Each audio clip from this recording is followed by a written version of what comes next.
In 1876, a flash flood roared through Arizona territory, swallowing everything in its path. A young mother and her baby were trapped in a wagon, seconds from drowning. A lone cowboy saw them disappearing into the churning water, and he did the unthinkable. He dove from his galloping horse straight into the flood. What happened next would change 3 lives forever. Stay with me until the end of this story and comment the city you're watching from so I can see how far this tale has traveled. The sky had been clear that morning. Clara Winslow remembered that with painful clarity, the way the sun had painted the red rocks gold, the way baby June had cooed at the hawks circling overhead, the way the wagon driver, old Tom Breslin, had whistled a cheerful tune as the wheels creaked along the dusty trail through Winding Creek Valley. She should have known better. Anyone who'd spent more than a season in Arizona territory knew that clear skies meant nothing. The storms could be 20 miles away, invisible beyond the mountains, and still send walls of water crashing through the dry arroyos without warning. But Clara was new to this land, only 6 months in the territory, and most of that time spent in the relative safety of Tucson, waiting for her sister's letter saying it was safe to come north. That letter had arrived 3 weeks ago. "Come now," Maggie had written in her neat, careful hand. "The homestead is ready. We have a room for you in June. Thomas has built everything strong. You'll be safe here." Safe. Clara had clung to that word like a prayer as she'd packed their meager belongings, as she'd paid Tom Breslin the last of her savings to drive them the 100 miles north to Silver Ridge, as she'd wrapped June in every blanket she owned against the October chill. Now, as the wagon tilted sickeningly to one side and water exploded over the creek bank in a roaring brown wall, that word seemed like the cruelest joke God had ever told. "Hold on!" Tom's shout barely carried over the sudden thunder of the flood. The horses screamed, their eyes rolling white with terror as the water hit them chest high. The wagon lurched violently, and Clara felt her stomach drop as the wheels left the ground. She clutched June to her chest, wrapping both arms around the baby as the wagon spun in the current. June was crying now, her little face red and scrunched, her tiny fists beating against Clara's sodden dress. The sound of her daughter's screams cut through Clara's terror and sharpened it into something cold and focused. Keep her head above water. Whatever happens, keep her head above water. "Tom!" Clara screamed, but the driver's seat was empty. She caught a glimpse of his brown hat tumbling in the current, already 50 yards downstream, but no sign of the man himself. The horses were fighting their traces, pulling in opposite directions, and the wagon was spinning faster now, caught in the full force of the flood. Water poured over the side, soaking through Clara's dress, her petticoats, everything.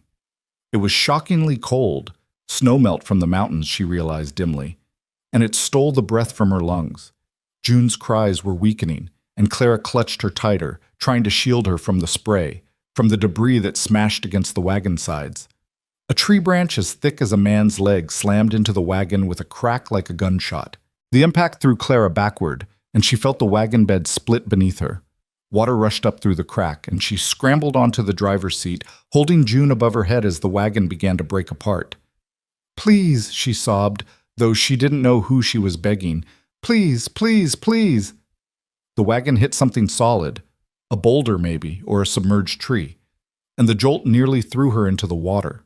Clara's fingers dug into the wooden seat so hard her nails bent backward, and she pressed June against her shoulder, turning her back to the worst of the current.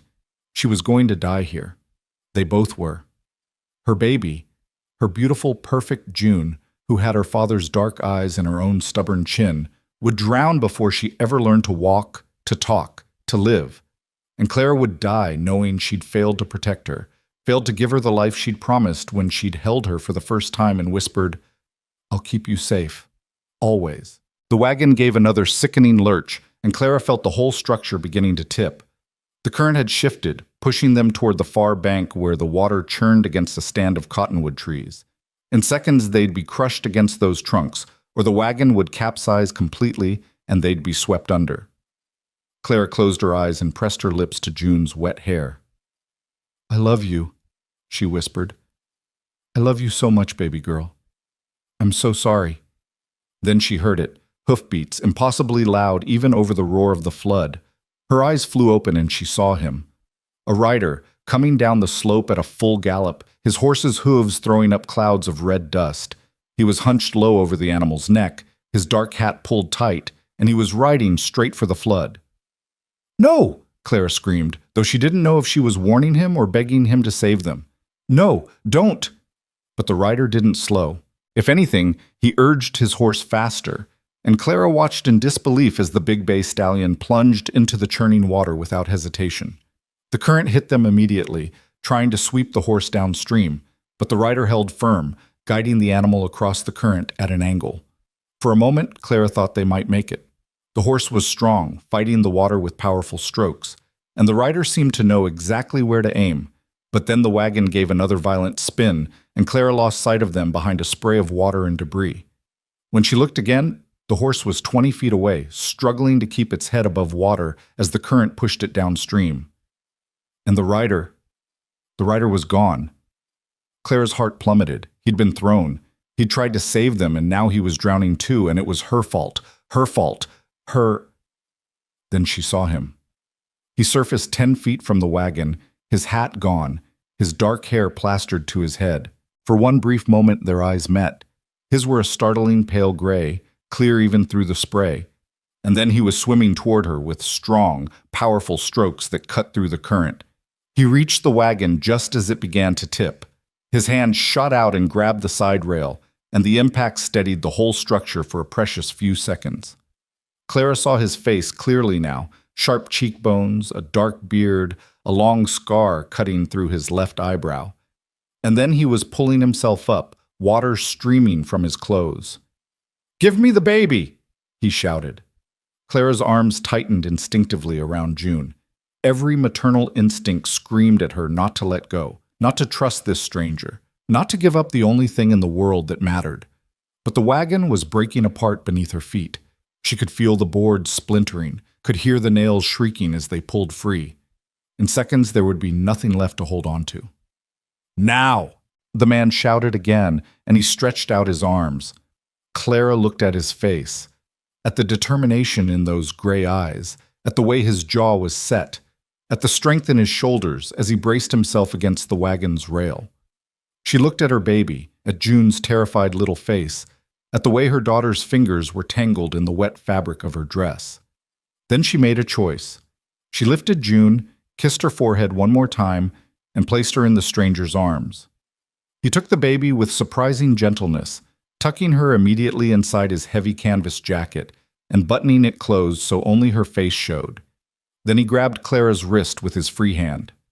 "We're going to jump," he said, and his voice was calm, steady, as if they were discussing the weather instead of staring death in the face.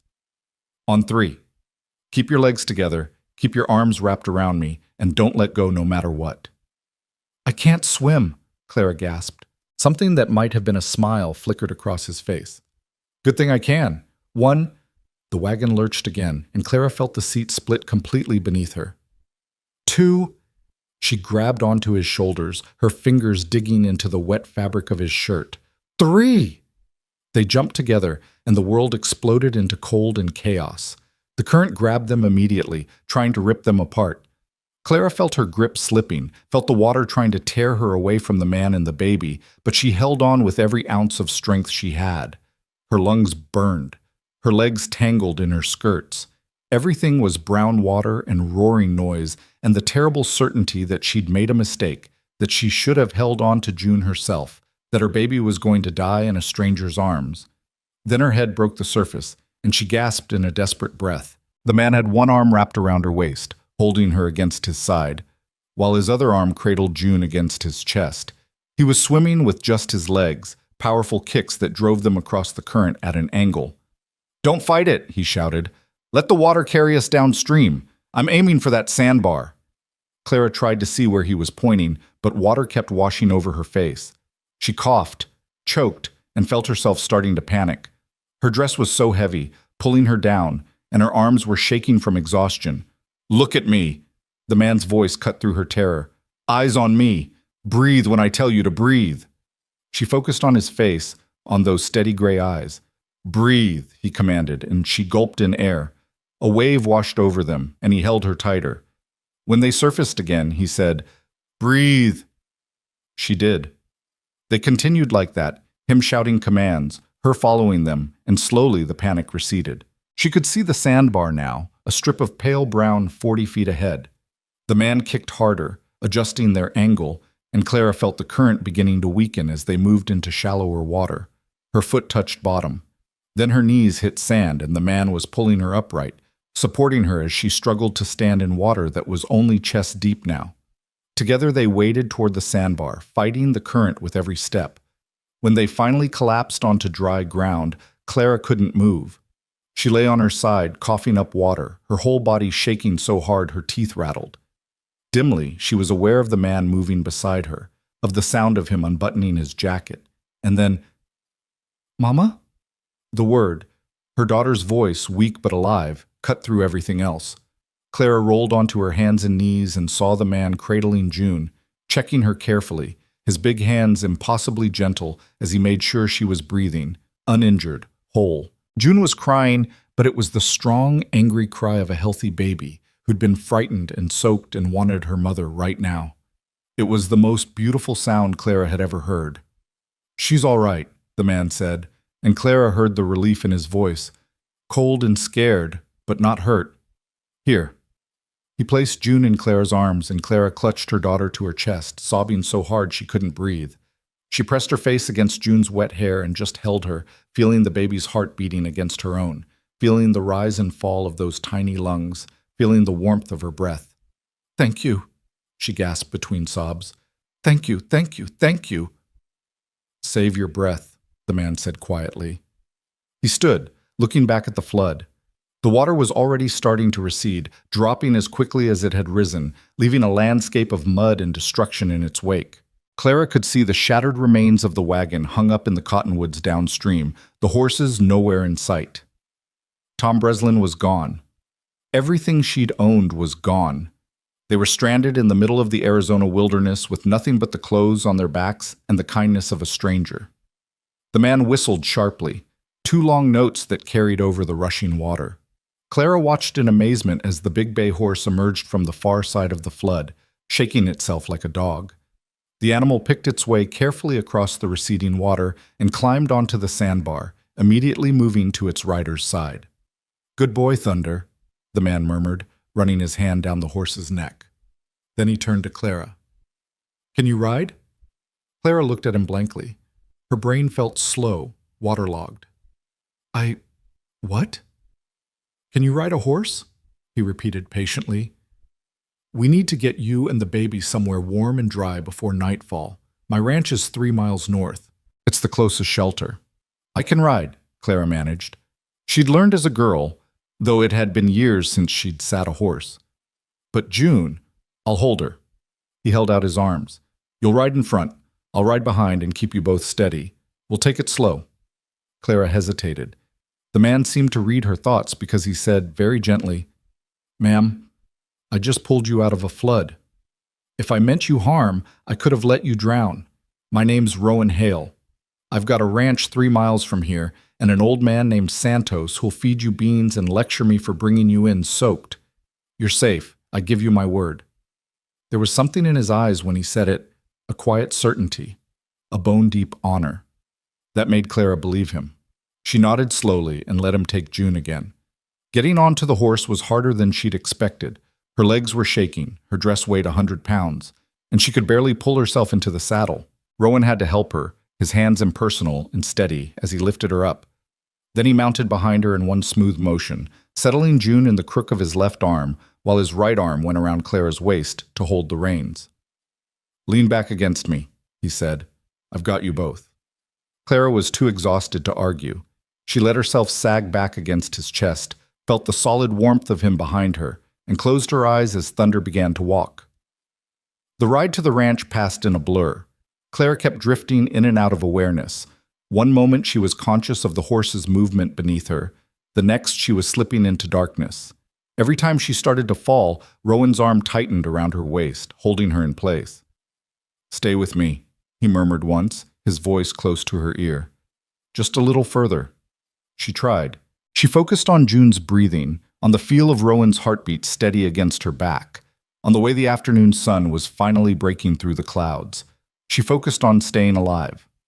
When they finally arrived at the ranch, Clara had just enough awareness to register a small adobe house, a barn, corrals, and an old Mexican man who came hurrying out with an expression of alarm. Dios mío! Rowan, what happened? Flash flood, Rowan said tersely, dismounting with June still cradled in his arm. Get the fire going, Santos. Hot water, blankets, and see if you can find any of Maria's old clothes. Maria's been gone 5 years. I know. Check the chest in the back room.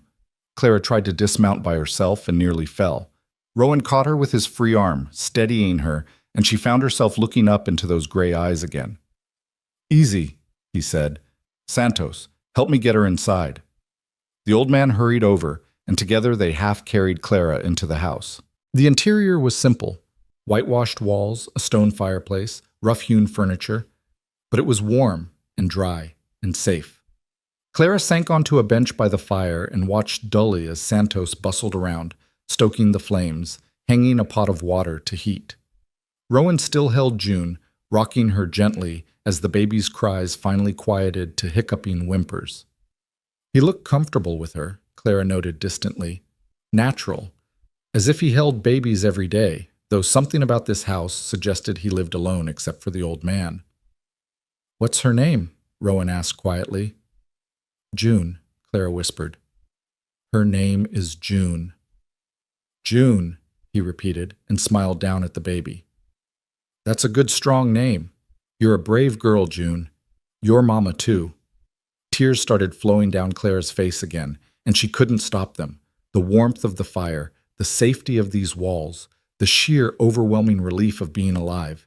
It all crashed over her at once, and she put her face in her hands and wept. She felt someone drape a blanket around her shoulders, heard Santos muttering in Spanish as he moved around the room. Then Rowan was crouching in front of her, June still in his arms. You're safe now, he said, and there was such certainty in his voice that Clara believed him. Both of you. I promise. Clara looked at him through her tears, at this stranger who'd dove off a galloping horse into a flood, who'd carried them both to safety, who was holding her baby with such gentle care, and managed to nod. Thank you, she whispered again. Rowan's expression softened. Rest now. We'll talk when you're warm and dry. He stood and carried June toward the fire, settling into a rocking chair with the baby still bundled against his chest. Clara watched through heavy-lidded eyes as he rocked slowly, murmuring something too quiet for her to hear, while Santos brought her a cup of hot tea and insisted she drink. The tea warmed her from the inside out. The fire warmed her from the outside in. And slowly, so slowly, Clara felt the bone-deep cold beginning to leave her body. She must have dozed, because the next thing she knew, Santos was touching her shoulder gently. Señora, he said, I have found some clothes for you. Come, you must get out of these wet things before you catch your death. Clara followed him in a daze to a small bedroom, where he'd laid out a simple dress, stockings, and a shawl. The clothes smelled of cedar and dust, as if they'd been packed away for years, but they were dry and clean. I will stay with the little one, Santos assured her. Take your time.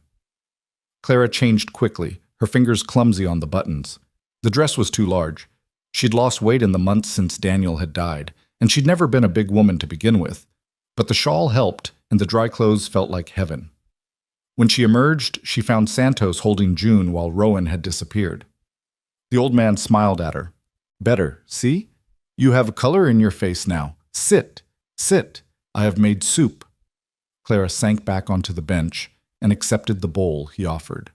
The soup was simple, beans and salt pork and peppers, but it was hot and savory, and she hadn't realized how hungry she was until the first spoonful hit her stomach. Where's Mr. Hale? She asked between bites. Seeing to thunder and checking the flood damage, Santos said. He will be back soon.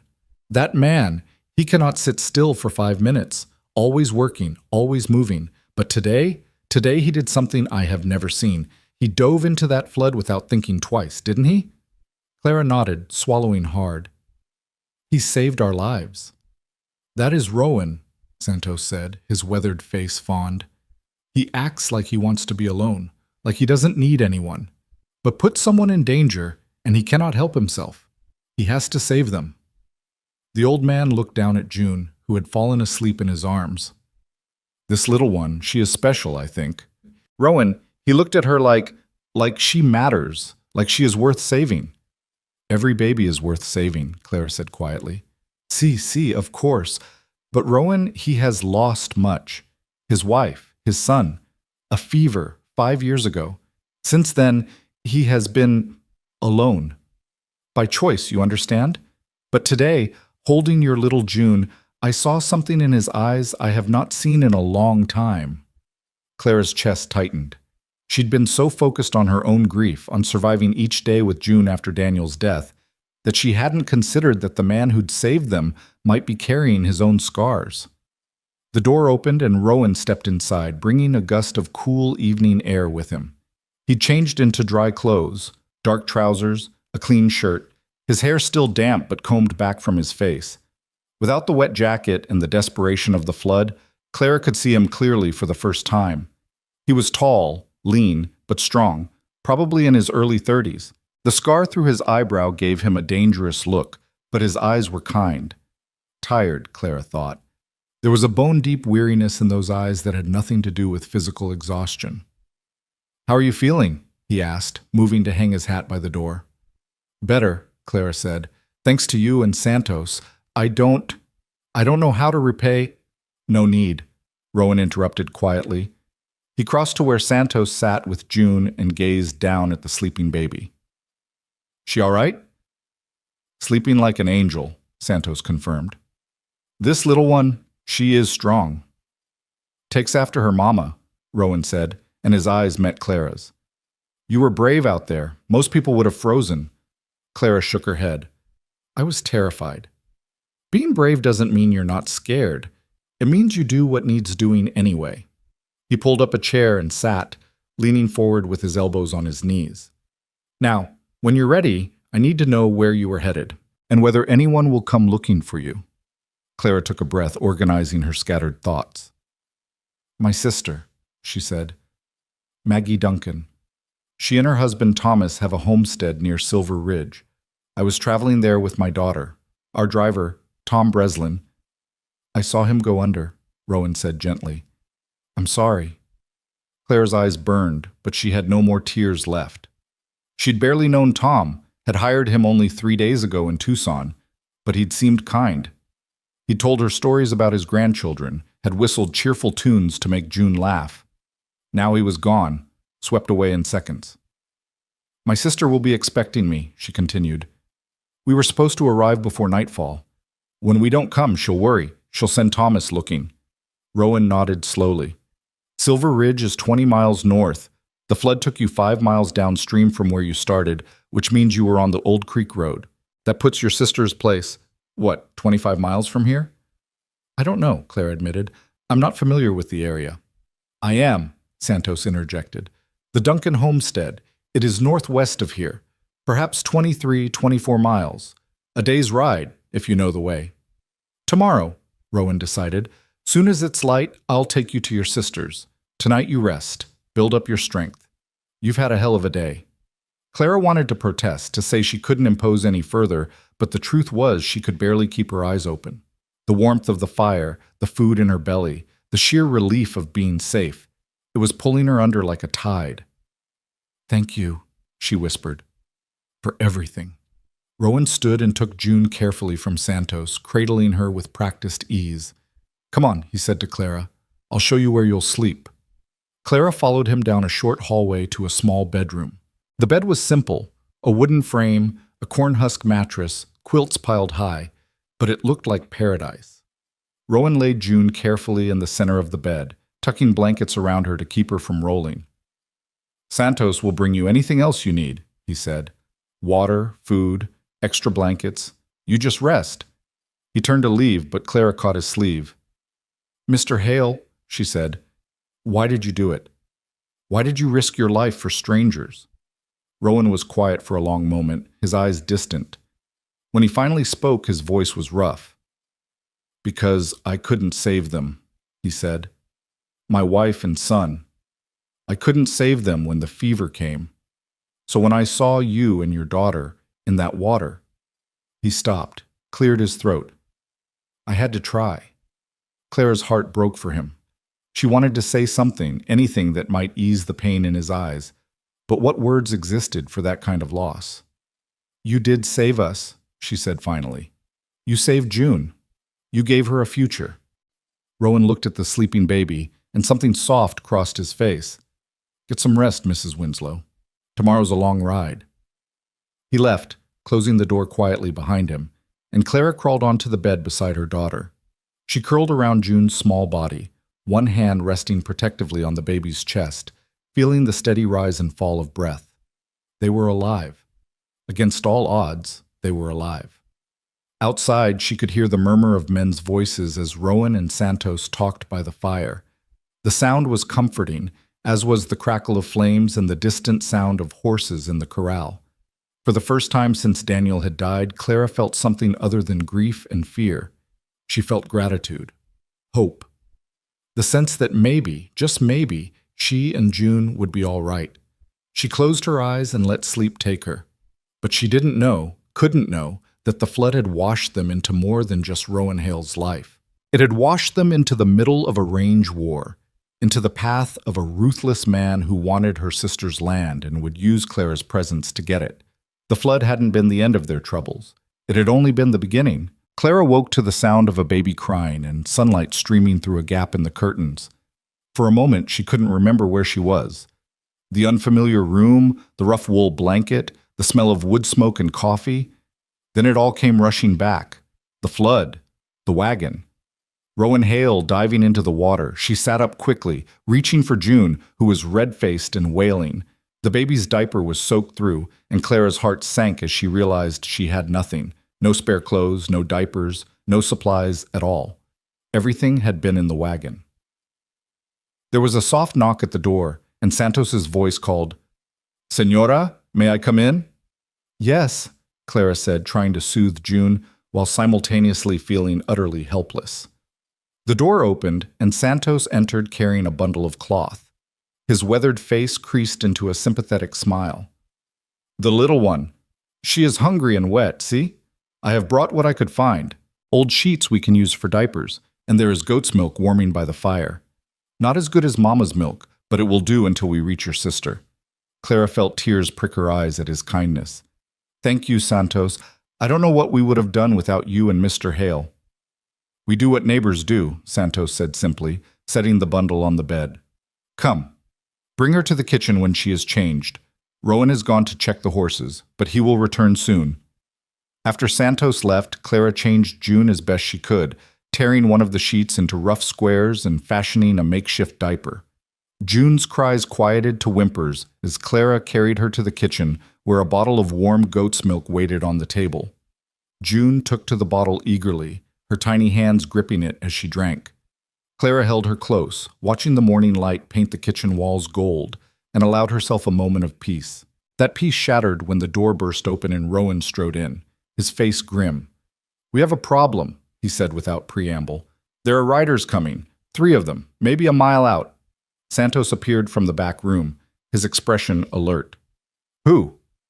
"Can't tell yet, but they're coming from the north, from Silver Ridge direction." Rowan's eyes found Clara's. "You expecting anyone to come looking for you?" Clara shook her head, her heart beginning to pound. "Thomas doesn't know we're here. He'd have no reason to—" "Then these aren't friends," Rowan said flatly. He crossed to a cabinet and pulled out a rifle, checking it with practiced efficiency. "Santos, take Mrs. Winslow and the baby to the back room. Keep them quiet and out of sight until I know what we're dealing with." "Rowan," Santos began. "Now," Rowan said, his voice brooking no argument. Santos moved quickly, ushering Clara and June down the hallway to the small bedroom they'd slept in. He positioned them in the corner farthest from the window and pressed a finger to his lips. Through the walls, Clara could hear the sound of approaching hoofbeats, then voices. "Morning," Rowan's voice carried clearly, calm and measured. "Something I can help you gentlemen with?" A different voice answered, smooth and cultured, with an edge that made Clara's skin crawl. "Rowan Hale. Been a while since we've crossed paths." "Not long enough, Kincaid." Clara's breath caught. She didn't know the name, but the way Rowan said it with barely controlled contempt told her everything she needed to know. Now, the smooth voice continued.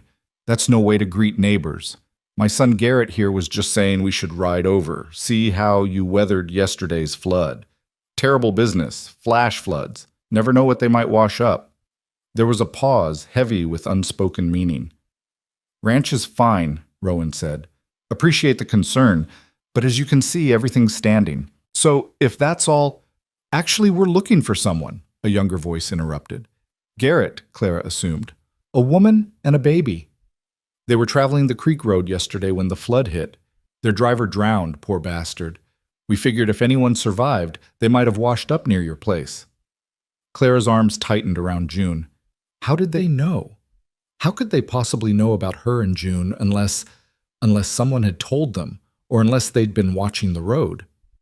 Haven't seen anyone, Rowan said, and Clara marveled at how easily the lie came to him. Like I said, flood didn't touch the ranch.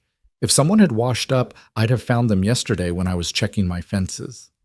The smooth voice, Kincaid, sounded unconvinced. Mind if we take a look around, just to ease our minds? The woman's sister is worried sick, you understand. Margaret Duncan. Lives up near Silver Ridge. Maggie. They were talking about Maggie. Which meant they knew exactly who Clara was and where she'd been headed. I do mind, actually, Rowan said, and Clara heard steel in his voice. This is my property, Kincaid. You want to search it. You bring a marshal with a warrant. Otherwise, you can turn those horses around and ride back the way you came. That's real unfriendly, Hale. I'm not feeling friendly. Your boy there tried to run off 30 of my cattle last month. Only reason I didn't shoot him is because I can't prove it was him. But I know your brand and I know your methods. So no, you're not welcome on my land. The tension stretched so tight Clara could feel it through the walls. June squirmed in her arms, and Clara pressed her hand gently over the baby's mouth, praying she wouldn't cry. Then Kincaid laughed, a cold sound devoid of humor. You always were stubborn, Hale. Fine. We'll leave. But if you do happen to see a woman and a baby, Clara Winslow is her name, you'll let us know, won't you? Her sister's awful worried, and you know how dangerous it is for a woman alone in this territory, all kinds of trouble she could run into. I'll keep that in mind, Rowan said flatly. You do that. The sound of horses moving, then Kincaid's voice again, farther away now. Oh, and Hale? That northern pasture of yours, the one bordering Duncan land? Might want to keep a closer eye on it. Heard there's been some rustling trouble up that way. Would be a shame if you lost any more cattle. The hoofbeats faded into the distance. Clara waited, barely breathing, until Santos appeared in the doorway. They're gone, he said quietly. But Rowan, he wants to speak with you. Clara followed Santos back to the kitchen, where Rowan stood at the window, watching the riders disappear into the distance. When he turned to face her, his expression was grave. You want to tell me why Dawson Kincaid is looking for you? He asked. Clara sank into a chair, holding June close. I don't know, she said honestly. I've never heard that name before. I don't know who he is or why he'd be looking for me. He's trouble, Rowan said bluntly. Dawson Kincaid owns the biggest spread in the territory, the Double K Ranch. Been buying up land for years, pushing out the small homesteaders. Anyone who won't sell, he makes their life hell until they leave anyway. He paused, his jaw tight. You said your sister has a homestead near Silver Ridge. Yes, Margaret and Thomas Duncan. They've been there 2 years, maybe 3. What's on their land? Rowan asked. Water? Mineral deposits? Prime grazing? Clara tried to remember what Maggie had written in her letters. There's a spring. Maggie mentioned it several times, said it was one of the reasons Thomas chose that spot. The water runs year-round, even in drought. Rowan and Santos exchanged a look. That's it then, Santos said heavily. The spring. Kincaid has been trying to control the water rights in this valley for years. A year-round spring on Duncan land, that would be worth a fortune to him. But they can't just take it, Clara protested.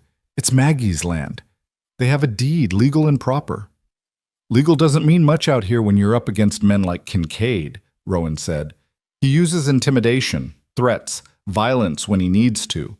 Burns barns, runs off livestock, makes it impossible for families to stay. His eyes met Clara's. And if he knows you're here, if he knows you're traveling to your sister's place, he'll use you as leverage. Clara felt cold all over. Use me how? To pressure your sister into selling, or to draw her and her husband out where he can get at them. Rowan moved away from the window, his expression thoughtful. That's why he mentioned her by name. He wanted me to know he knows who you are, where you're going. It's a message. What kind of message? That he's watching, that he knows your business, that if you show up at your sister's place, he'll make sure everyone involved pays the price. Rowan rubbed his jaw, thinking.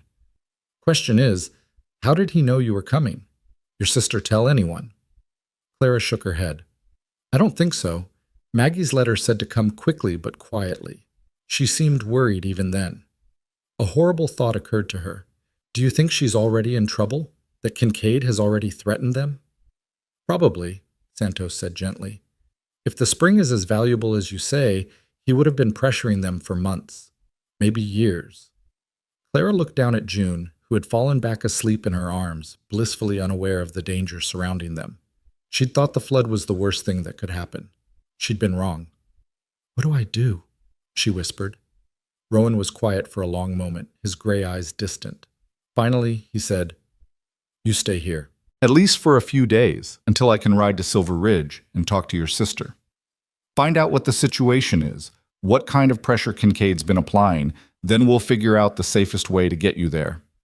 I can't ask you to do that, Clara said immediately. You've already done so much. You're not asking, I'm offering. Rowan's voice was firm. Kincaid and I have history. He tried to push me off my land 5 years ago, right after... He stopped, swallowed. Right after I lost my family. Thought I'd be easy pickings. He was wrong. I've been a thorn in his side ever since, and he knows if he pushes me too hard, I'll push back harder. Your sister doesn't have that kind of protection. You would do this for strangers? Clara asked. Rowan looked at June, and his expression softened. You're not strangers anymore, he said quietly. Soon as I pulled you out of that water, you became my responsibility. I don't walk away from my responsibilities. Santos nodded approvingly. This is good. I will go with you to Silver Ridge. 2 riders are better than 1, and the Duncans, they should know they have friends. No, Rowan said. You stay here with Mrs. Winslow and June. If Kincaid sends someone back while I'm gone, I want you here. Santos opened his mouth to argue, then closed it again, nodding reluctantly. See, you are right. But you be careful, Rowan. Kincaid, he is not above ambush. I know, Rowan turned to Clara. I'll leave at first light tomorrow. Should be back by nightfall, maybe sooner if the ride goes smooth. Santos will take care of you in June. You need anything, you ask him. And if anyone else comes around... We hide, Clara finished. I understand. Good. Rowan grabbed his hat from the peg by the door. I'm going to check the northern fence line. Make sure Kincaid's threat about rustlers wasn't just talk. Santos, keep the rifle close. He left without another word, and Clara watched through the window as he saddled Thunder and rode out.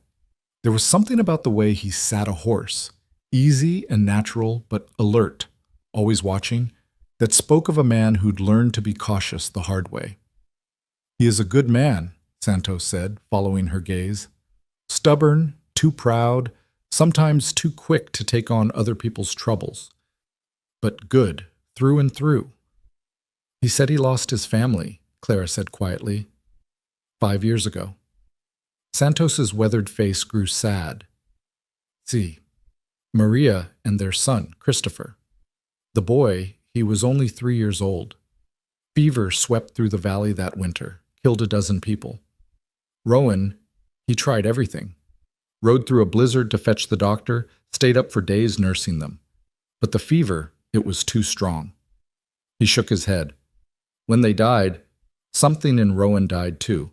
He stopped going to town, stopped talking to neighbors, just worked his ranch and kept to himself. Until yesterday, when he dove into that flood without thinking. That is the old Rowan, the man who cannot stand by when someone needs help. Clara's eyes burned. She'd been so wrapped up in her own grief over Daniel that she hadn't considered that everyone carried their own sorrows. How did he bear it, losing them both? He did not. Not really. He just kept moving, kept working. That is what we do, see? When the grief is too big to face, we put one foot in front of the other and we survive. Santos smiled slightly. But today, when he held your little June, I saw something in his eyes. Something I have not seen in 5 years. Hope, maybe. Or purpose. Something worth protecting. Before Clara could respond, June woke with a cry. The rest of the day passed in a blur of feeding, changing, and trying to keep the baby entertained with no toys or familiar things to comfort her. Santos proved surprisingly adept with children, making faces that made June giggle and carving a small wooden rattle from a piece of pine. For my grandchildren, he explained when Clara thanked him. I have 7, all back in Sonora. I have not seen them in 3 years, but I remember how to make the little ones smile. Why haven't you gone back to see them? Clara asked. Santos's smile turned sad. Because Rowan, he needs me. When Maria and Christopher died, everyone else left or stayed away. They did not know what to say, so they said nothing. I stayed because someone had to, and now, after 5 years, this is my home. But someday, when Rowan is ready to live again instead of just survive, maybe then I will go visit my family. That evening, Rowan returned just before sunset, his expression dark. Northern fence is cut in 3 places, he reported. 20 head gone, maybe more. Fresh tracks leading toward Double K land. Santos swore in Spanish. He wastes no time. Never does. Rowan pulled off his hat and ran a hand through his hair. This is about pressure. He's showing me what happens to people who don't cooperate, which means he's serious about getting to your sister through you, Mrs. Winslow. Clara, she said quietly, please. After everything, I think you can call me Clara. Rowan's eyes met hers, and something passed between them. An understanding, an acknowledgement of the bond that had formed when he'd pulled her from the flood. Clara, then, he said, and you should call me Rowan. That night, after June had been put to bed and Santos had retired to his small room off the kitchen, Clara found Rowan sitting on the porch, cleaning his rifle. She stepped outside, wrapping the borrowed shawl around her shoulders against the cool desert night. Can't sleep? Rowan asked without looking up. Too much thinking, Clara admitted. She sat on the bench beside him, careful to keep a respectful distance. I keep wondering what I should do, whether I should just leave, try to make it to Maggie's on my own. I don't want to bring more trouble to your door. You'd never make it, Rowan said bluntly. 25 miles through open country with a baby and no supplies? Kincaid's men would spot you in an hour, and then… He shook his head. No, you stay here until I know what we're dealing with. But your cattle can be replaced. You and June can't. He set down the rifle and finally looked at her. I know what you're thinking, that you're a burden, that you're causing problems. But Clara, the problems were already here. Kincaid's been pushing at me for years. This is just the latest move in a long game. Clara studied his profile in the moonlight, the strong jaw, the scar through his eyebrow, the lines around his eyes that spoke of years of squinting into the sun. Santos said you used to be different, before the fever. Rowan was quiet for so long Clara thought he wouldn't answer. When he did, his voice was rough. I was. I smiled more, talked more, believed the world was mostly good and people were mostly decent. He laughed without humor. Maria used to say I was too trusting, that I saw the best in everyone. She was the cautious one, the one who watched for danger. After she died, I realized she'd been right all along. The world isn't kind. People will take everything you love if you're not careful. But you still helped us, Clara said softly. Even though you could have ridden past that wagon, even though helping us is bringing you nothing but trouble. I couldn't ride past, Rowan said. I tried to be that man, the one who keeps his head down and his heart closed. For 5 years I tried, but when I saw you in that water holding June, knowing you were about to die, he stopped, his jaw working. I couldn't let it happen. I couldn't stand by and watch another child die. Not if there was any chance I could stop it. Clara's throat tightened. Thank you, she whispered, for not riding past. They sat in silence for a while, listening to the night sounds. Coyotes in the distance, the rustle of wind through the sage, the soft sounds of horses in the corral. It was Clara who finally spoke again. My husband died 6 months ago, she said. Daniel. He was a good man, kind and gentle. He worked as a bookkeeper in Tucson. Nothing glamorous, but steady work, decent pay. Then one day he didn't come home. They found him in an alley, beaten to death for the $3 in his pocket. She felt the familiar grief rise in her chest, but it was duller now, worn smooth by time. I was 5 months pregnant. I had no family in Tucson, no real friends, just me and a baby on the way, and no idea how I was going to survive. But you did, Rowan said. Barely. I sold everything we owned, took work where I could find it. When June was born, Maggie wrote and said to come north, that she and Thomas had room for us. It seemed like a new start, a chance to build something. She laughed bitterly. I didn't expect to nearly die before I even got there. You're stronger than you think, Rowan said. Most people would have given up in that wagon. Let the water take them. But you fought. You held on to June, and you fought. I had to. She's all I have left. I know the feeling, Rowan said quietly. Then, as if realizing he'd revealed too much, he stood. It's late. You should get some rest. Tomorrow's going to be a long day. Clara stood too, but before she went inside, she touched his arm. Rowan? For what it's worth, I think Maria was wrong. The world does have good people in it. You proved that. She didn't wait for his response, just slipped inside and closed the door quietly behind her. But through the window, she saw him standing on the porch for a long time, staring out at the darkness, and she wondered what he was thinking. The next morning dawned clear and cold. Rowan was up before sunrise, preparing Thunder for the long ride to Silver Ridge. Santos packed supplies, food, water, ammunition, while Clara fed June and tried not to let her worry show. I should be back by nightfall, Rowan said as he checked his saddle. But if I'm not, don't worry. Might just mean I decided to stay the night at Duncan's place, assess the situation more thoroughly. And if Kincaid's men come back, Clara asked, you hide, just like yesterday. Santos knows what to do. Rowan swung into the saddle, then looked down at her. You'll be safe here, Clara. I promise.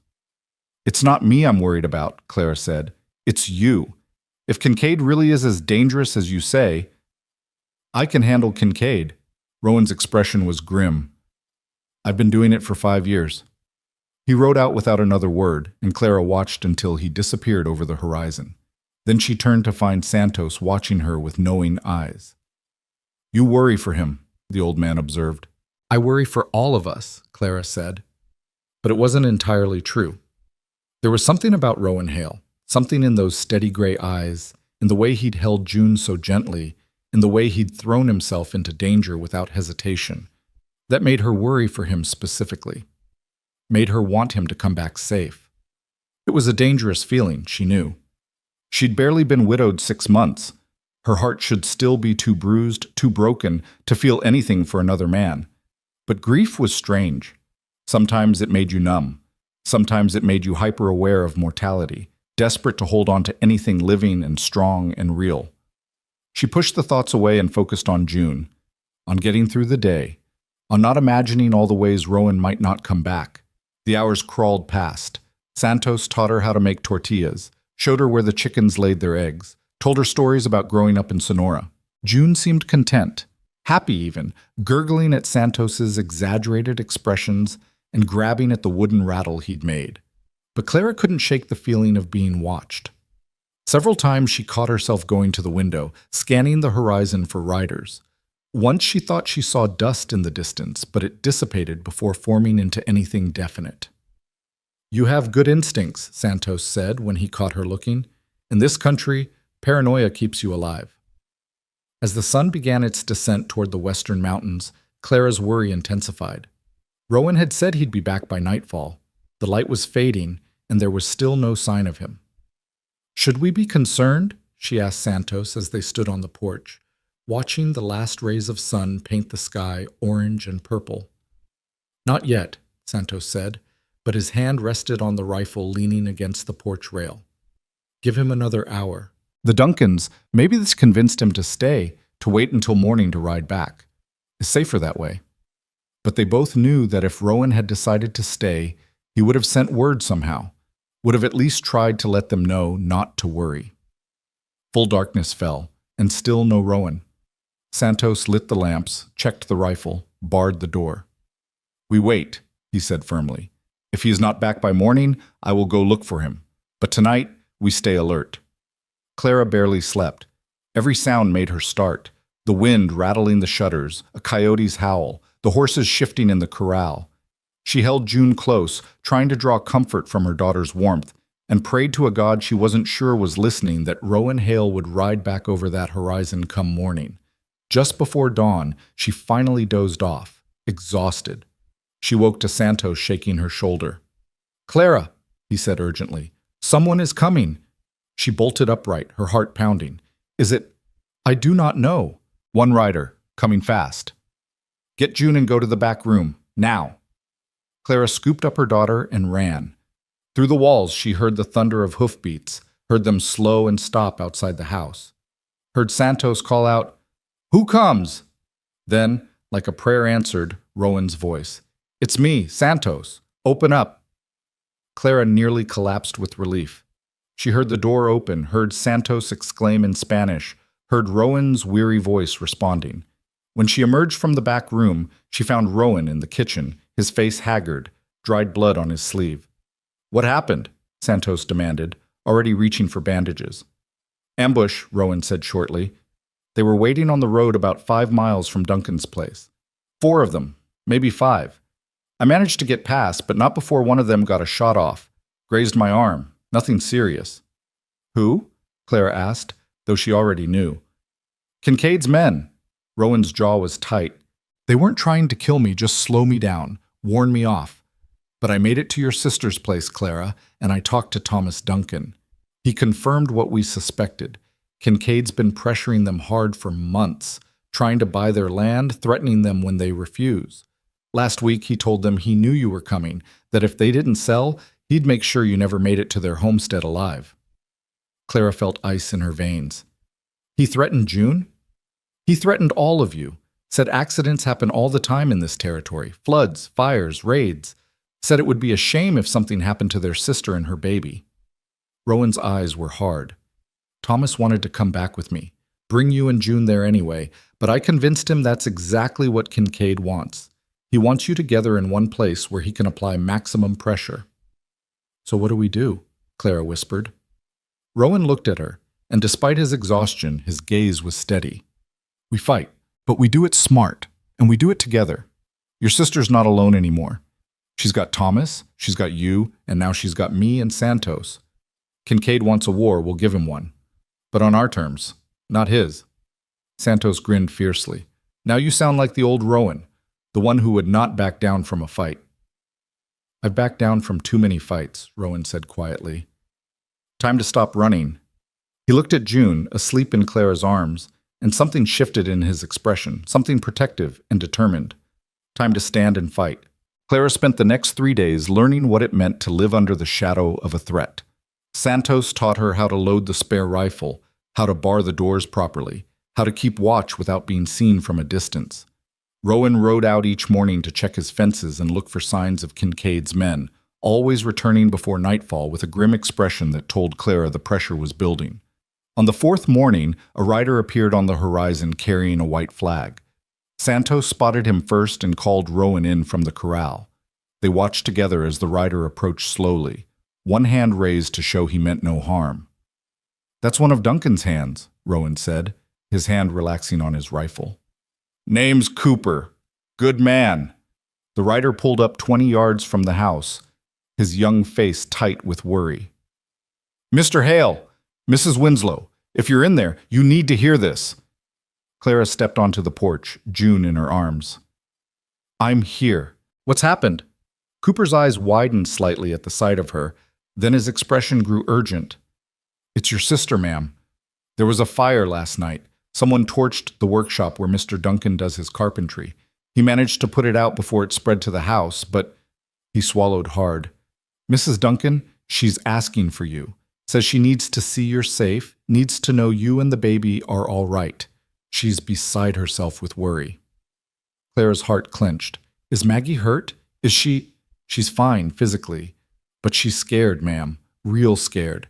Mr. Duncan, too, though he won't show it. They want you to come home, say they can protect you better if you're all together." "That's exactly what Kincaid wants," Rowan said flatly. "Get them all in one place, make them desperate enough to sell."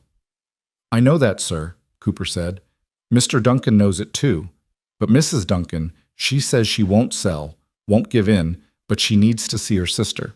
Needs to know Mrs. Winslow is alive." He looked at Clara, his young face earnest. "She's been crying for 3 days straight, ma'am, ever since Mr. Hale came and told them about the flood. She thinks you're dead, thinks she's going to find your body washed up somewhere downstream." Clara felt torn in two. Every instinct screamed at her to go to Maggie, to comfort her sister, to let her see that June was safe. But Rowan was right. Going to the Duncan homestead now would be walking straight into Kincaid's trap. "Tell my sister I'm safe," Clara said, her voice shaking. "Tell her June is healthy and happy, and we're being protected by good people. Tell her," her voice broke, "tell her I love her, and I'll come as soon as it's safe." Cooper nodded slowly. "I'll tell her, ma'am, but—" He hesitated, then said in a rush, "There's something else you should know. Kincaid rode up yesterday afternoon with his son and about 10 men, told Mr. Duncan he was done waiting, that he wanted an answer about the land by the end of the week. When Mr. Duncan refused, Kincaid looked right at Mrs. Duncan and said it would be a shame if the house burned next, with her inside it." Rowan's face went hard as stone. "He threatened Maggie directly?" "Yes, sir. And then he said something about how families should stick together, how Mrs. Winslow and her baby ought to be with her sister so they could all make the right decision together." Cooper's jaw tightened. "It wasn't subtle, sir. He's trying to force them to bring Mrs. Winslow in, use her and the baby as leverage." Santos swore in Spanish. Rowan stood silent for a long moment, his gray eyes distant, thinking. Finally he said, "Cooper, you ride back to Duncan and tell him this. We're coming, but not the way Kincaid expects. Tell him to gather every ally he has, every small rancher and homesteader who's been pushed around by the Double K. Tell them to meet at his place 3 days from now, at noon. We're going to have a town meeting, official and legal. And we're going to air every grievance against Kincaid where everyone can hear it." Cooper's eyes widened. "Sir, that's declaring war." "No," Rowan said quietly. "It's demanding justice. There's a difference. Kincaid's been getting away with intimidation and violence because people are too scared to stand together. Time to change that." "He'll never let it happen peaceful," Cooper warned. "He'll bring his men, shut it down. Let him try. We'll have witnesses, we'll have numbers, and we'll have right on our side." Rowan's voice was firm. "Tell Duncan to send word to the territorial marshal too. Let's make this official." After Cooper rode off, Santos turned to Rowan with a worried expression. "You know this is dangerous. Kincaid, he will not just stand by and let you organize the homesteaders against him." "I know," Rowan said, "which is why we need to be smart about it. Clara, you and June will come with us to Duncan's place, but you'll stay in the house, out of sight. Santos and I will handle the meeting. If things go bad, you get Maggie and June, and you hide. Understood?" Clara wanted to argue, wanted to say she wouldn't cower while others fought her battles. But when she looked at June, sleeping peacefully in her arms, she knew Rowan was right. Her first duty was to keep her daughter safe. "Understood," she said quietly. The next 2 days passed in tense preparation. Rowan rode to 3 neighboring ranches, talking to men Clara never saw, building alliances. Santos checked and rechecked their weapons, made sure they had enough ammunition, enough supplies. Clara packed what little they had and tried not to think about all the ways this could go wrong. On the morning of the 3rd day, they set out for the Duncan homestead. Rowan rode Thunder with Clara and June seated in front of him, while Santos followed on his sturdy paint mare. The journey that should have taken 6 hours stretched to 8 as Rowan deliberately took a winding route, watching constantly for ambushes. They saw no one, but Clara felt eyes on them the entire ride. Several times Rowan pulled Thunder to a halt, studying the landscape before nodding to himself and continuing. Each time, Clara's heart hammered against her ribs, and she held June tighter. It was late afternoon when they finally crested a hill, and Clara saw her sister's homestead for the first time. It sat in a small valley, protected on 3 sides by low ridges, with a year-round stream running through the property. The house was small but well-built, adobe and timber, with a porch that wrapped around 2 sides. Beyond it stood a barn, chicken coops, and the blackened remains of what must have been the workshop. Before they could ride down, a figure emerged from behind a rock outcropping, rifle raised. Then the gun lowered, and a man's voice called out, "Rowan Hale! About time you showed up!" "Thomas Duncan," Rowan called back. "You planning to shoot me or let me pass? Depends on whether you brought my sister-in-law safe like you promised." Thomas stepped into view, a tall man with broad shoulders and a weathered face. His eyes found Clara, and his expression softened. "Mrs. Winslow, Maggie's been out of her mind with worry." "I'm sorry," Clara said. "I never meant to cause trouble." "Trouble found you, not the other way around." Thomas moved to Thunder's side and reached up to help Clara down. "Come on, let's get you inside before anyone spots us out here in the open." They hurried to the house, where the door flew open before they reached it. Maggie stood in the doorway, her face tear-stained, her hands pressed to her mouth. When she saw Clara, a sob escaped her. "Clara! Oh God, Clara!" The sisters fell into each other's arms, both crying, both trying to talk at once. June, caught between them, let out an indignant wail that made them both laugh through their tears. "Let me see her," Maggie said, pulling back to look at June. "Oh, she's gotten so big. And she's beautiful, Clara, just beautiful." "She looks like Daniel," Clara said softly. "She looks like you too. Look at that chin. Pure Winslow stubbornness." Maggie wiped her eyes and finally seemed to notice the men standing awkwardly in the doorway. "Mr. Hale, Santos, thank you for keeping them safe. I don't know how to repay you." "No repayment needed," Rowan said. "But we need to talk, all of us, about Kincaid and what's coming." They gathered around the kitchen table while Maggie made coffee. The house was neat and homey, with curtains at the windows and a rag rug on the floor, but Clara could see the signs of stress, the dark circles under her sister's eyes, the way Thomas kept his rifle within arm's reach, the bars that had been installed on the inside of the door and windows. "Cooper said you're planning a town meeting," Thomas said, cradling his coffee cup. "I've sent word to everyone I could think of, the Morrisons, the Chens, the Hoffmans, old Bill Weatherby from up north. Most of them have agreed to come, but they're scared, Rowan. Scared of what Kincaid will do if they stand against him." "They should be scared," Rowan said bluntly. "Kincaid doesn't forgive and he doesn't forget. But they should be more scared of what happens if they don't stand together. One by one, he'll take everyone's land. Together, we have a chance." "Did you contact the territorial marshal?" Santos asked. Thomas nodded. "Sent a rider to Tucson 4 days ago. Marshal Briggs sent word back that he'll be here tomorrow morning. Said he's heard rumors about Kincaid's methods and he wants to investigate." "Good," Rowan said. "That's good. Having the law here will make Kincaid think twice about getting violent." "Or it'll make him desperate," Thomas countered. "A cornered animal is the most dangerous kind." They talked for another hour, planning positions, discussing what to do if Kincaid's men tried to disrupt the meeting, making contingencies for every scenario they could imagine. Through it all, Clara watched Rowan, seeing a side of him she hadn't witnessed before. He was strategic, thoughtful, considering angles and possibilities with the mind of a man who'd fought before and learned from it. When the planning was done, Maggie showed Clara to the small bedroom that had been prepared for her and June. It was simple but welcoming, with a bed covered in a wedding ring quilt and a cradle that Thomas had built from pine. "I made it when you first wrote saying you were pregnant," Maggie said, running her hand over the smooth wood. "Finished it the week Daniel died. I kept hoping you'd come, that I'd get to see you use it." Clara set June in the cradle and watched her daughter's eyes grow heavy. "I should have come sooner, should have left Tucson right after Daniel was buried." "You were grieving. You needed time." Maggie sat on the edge of the bed, patting the space beside her. When Clara sat, Maggie took her hand. "Tell me true, Clara. Are you all right? Really all right? Cooper said you nearly drowned, that Rowan Hale pulled you from the flood at the last second." Clara thought about how to answer. Was she all right?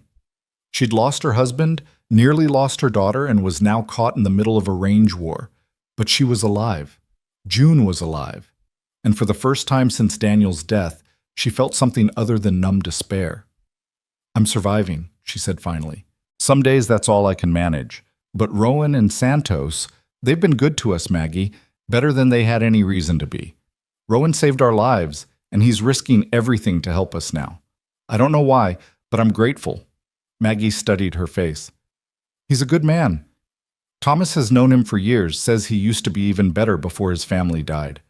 But Clara," she hesitated, "be careful. I see the way you look at him, and I see the way he looks at June, like she matters, like you both matter. And that's dangerous when you're both still grieving." "I know," Clara whispered, "but Maggie, when he held me in that water, when he told me to look at him and breathe, I felt safe for the first time in months. Not happy, not healed, but safe. That has to count for something." "It does," Maggie said softly. "Just don't forget, safe and in love are two different things. Don't confuse one for the other." That night, Clara lay in the darkness, listening to June's soft breathing and thinking about Maggie's warning. Was she confusing safety with something deeper? Did it matter when tomorrow might bring violence and chaos? She didn't know. All she knew was that when Rowan had looked at her before going to bed down in the barn with Santos and Thomas, his gray eyes had held something she recognized. Not love, not yet, but the possibility of it. The first green shoots of something that might grow, given time and care and the right conditions. If they survived tomorrow, maybe she'd let herself explore that possibility. If they survived.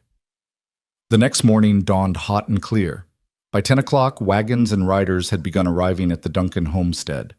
Clara watched from the window as families gathered, weathered men and sun-hardened women, children playing in the dust, everyone looking nervous but determined. Thomas and Rowan had set up a makeshift platform near the barn, just 2 planks across sawhorses, but it served. The territorial marshal arrived at 11, a steel-haired man with sharp eyes and a no-nonsense bearing. He introduced himself as Marshal Briggs, shook hands with Rowan and Thomas, and surveyed the growing crowd with approval. "Good turnout," he said. "That'll make it harder for Kincaid to claim this is just a few troublemakers." "He'll still try," Rowan said. "He always does." At noon exactly, Kincaid arrived. He rode in with his son Garrett and 15 armed men, their horses kicking up clouds of dust. They didn't dismount, just arranged themselves in a loose semicircle at the edge of the gathering, a clear show of force. Dawson Kincaid was in his 50s, Clara guessed, watching from the window. He had the bearing of a man used to getting his way, straight-backed in the saddle, expensive clothes, a face that might have been handsome if not for the cruelty in his eyes. His son Garrett was younger, maybe 30, with his father's arrogance but none of his self-control. Thomas stepped onto the platform, and the crowd quieted. "Thank you all for coming," he said, his voice carrying across the yard. "I know it wasn't easy, leaving your ranches, taking the risk, but we're here because we have to be. Because what's been happening in this valley isn't right, and it's time someone said so out loud." "And who exactly are you to decide what's right?" Kincaid called out. "You're a nothing, Duncan, a 2-bit homesteader squatting on land that should be part of a real ranch." "I have a legal deed," Thomas said evenly. "Bought and paid for, filed with the territory, same as most folks here. That makes me a landowner, not a squatter." "Legal today, maybe, but the law changes. Land changes hands. Smart people know when to sell and move on." "And people who refuse to sell?" Marshal Briggs spoke up, moving to stand beside the platform. "What happens to them, Mr. Kincaid?" Kincaid's eyes narrowed when he saw the marshal's badge. "Marshal Briggs, didn't expect to see you all the way out here." "I go where I'm needed, and I've been hearing some troubling reports about this area. Cattle rustling, mysterious fires, threats made against families. You wouldn't know anything about that, would you?" "I know this valley has gotten dangerous," Kincaid said smoothly. "Raiders, rustlers, all sorts of trouble. That's why small homesteaders like Duncan need the protection of a bigger outfit. My outfit. I've been trying to buy them out for their own safety, but some people are too stubborn to see reason." "Funny how that trouble only seems to affect people who won't sell to you," Rowan said, stepping up beside Thomas. He'd been standing at the edge of the crowd, but now he moved forward, and Clara saw every eye turn to him. "Morrison lost 50 head last month, all of them found on Double K land. The Chens had their barn burned down the day after they refused your offer, and Tom Duncan here had his workshop torched 3 nights ago. That's not random trouble, Kincaid. That's a pattern." "That's an accusation," Garrett Kincaid snarled, his hand moving toward his gun. "You calling my father a criminal, Hale?" "I'm saying the evidence speaks for itself," Rowan said calmly. And I'm saying I'm not the only one here who's had problems with your father's methods. Anyone else want to speak up? For a moment, no one moved. Then an old man stepped forward, Bill Weatherby, Clara remembered from Thomas's list. His weathered face was grim. My fence line was cut last spring, he said in a voice that shook slightly. Lost 20 head that wandered onto Double K land. When I asked for them back, Kincaid's men said I'd have to prove they were mine. But they were wearing my brand clear as day. Never got them back. My well was poisoned, a Chinese man spoke up. Clara recognized Chen from Thomas's descriptions. Someone threw a dead calf into it. Had to dig a new one. Cost me 6 months' savings. Week later, Kincaid rode up, offered to buy my land before anything else unfortunate happened. More voices joined in, one after another, each telling a story of harassment, theft, intimidation. The crowd's energy shifted, anger replacing fear as people realized they weren't alone. Kincaid's face grew darker with each testimony. These are lies, he said flatly. Speculation and lies from people looking to blame their own failures on someone successful. Then you won't mind answering some questions under oath, Marshal Briggs said. I'll be conducting a formal investigation starting tomorrow. Anyone with evidence of criminal activity, I want to hear it. You have no authority to... I have every authority. I'm a territorial marshal, and these are serious allegations. You'll cooperate, Mr. Kincaid, or I'll start asking why you're so reluctant to clear your name. For a moment, Clara thought Kincaid might refuse. His jaw worked, his hand clenching on his reins. But then he smiled, cold and calculating. Of course, Marshal. I'm happy to cooperate. I've got nothing to hide. His eyes swept the crowd, lingering on Thomas, on Rowan, on the families gathered. But I hope everyone here understands, this valley isn't big enough for all of us. The weak will be pushed out eventually. That's just nature. Nature, hell, old Bill Weatherby spat. That's greed. Kincaid's smile never wavered, but his eyes were like ice. Call it what you want. But mark my words, people who stand against me tend to regret it. Accidents happen. Floods, fires, mysterious illnesses. This is hard country, and hard countries don't forgive mistakes. The threat hung in the air, barely veiled. Marshal Briggs stepped forward, his hand on his sidearm. That sounded an awful lot like a threat, Mr. Kincaid. You want to rephrase that, or should I add intimidation to the list of charges I'm investigating? No threat, Marshal, just stating facts. Kincaid wheeled his horse. Come on, boys. We've heard enough. These people want to play at being ranchers. Let them. Winter's coming. We'll see how many are left come spring. He rode off with his men following, but Garrett lingered a moment longer. His eyes found the house, found the window where Clara stood, and his smile made her blood run cold. Then he turned and followed his father. Clara stepped back from the window, her heart pounding. Maggie appeared beside her, her face pale. He saw you, Maggie whispered. He knows you're here. Let him know, Clara said, surprised by the steadiness in her own voice. We're not hiding anymore. But as she watched the Kincaid men disappear over the ridge, she couldn't shake the feeling that they'd just made everything worse. The meeting had been a show of unity, yes, but it had also been a declaration of war. And Kincaid didn't look like a man who lost wars gracefully. Outside, the crowd was dispersing, families climbing into wagons and mounting horses. Thomas and Rowan stood with Marshal Briggs, talking intently. Santos had positioned himself by the barn, rifle in hand, watching the ridges. June started crying, and Clara picked her up, bouncing her gently. Through the window, she saw Rowan glance toward the house, his expression concerned. Their eyes met across the distance, and something passed between them. An acknowledgement of the danger they were all in, a shared determination to see this through. The marshal left shortly after, promising to return the next day to begin taking formal statements. The neighboring families followed until only the Morrisons remained, talking quietly with Thomas about establishing a night watch system. Clara was nursing June when she heard the commotion outside. Voices raised, someone shouting. She rushed to the window and saw Santos pointing toward the north ridge, where a column of smoke was rising into the clear sky. Morrison's place, Thomas said grimly, shading his eyes. That's got to be at least 5 miles from here. We can see it because it's a big fire. Morrison turned white. My house. My family. I left my wife and kids there with just 2 hands to watch over them. Go, Rowan said immediately. Take Weatherby and Chen with you. We'll follow as soon as we can. Morrison was already running for his horse. The other men scrambled to mount up, and within minutes they were thundering away across the valley. Thomas started for his own horse, but Rowan caught his arm. Wait, think about this. Kincaid leaves here, and 20 minutes later Morrison's place is burning? That's too convenient. You think it's a trap, Thomas said slowly. I think it's a distraction. Rowan's eyes scanned the ridges surrounding the homestead. He wants us to leave this place undefended, wants to draw us away so his men can do what they really came here for. Which is... Rowan looked at the house, where Clara stood in the window with June. To take Clara and the baby, to give him the leverage he needs to force your hand.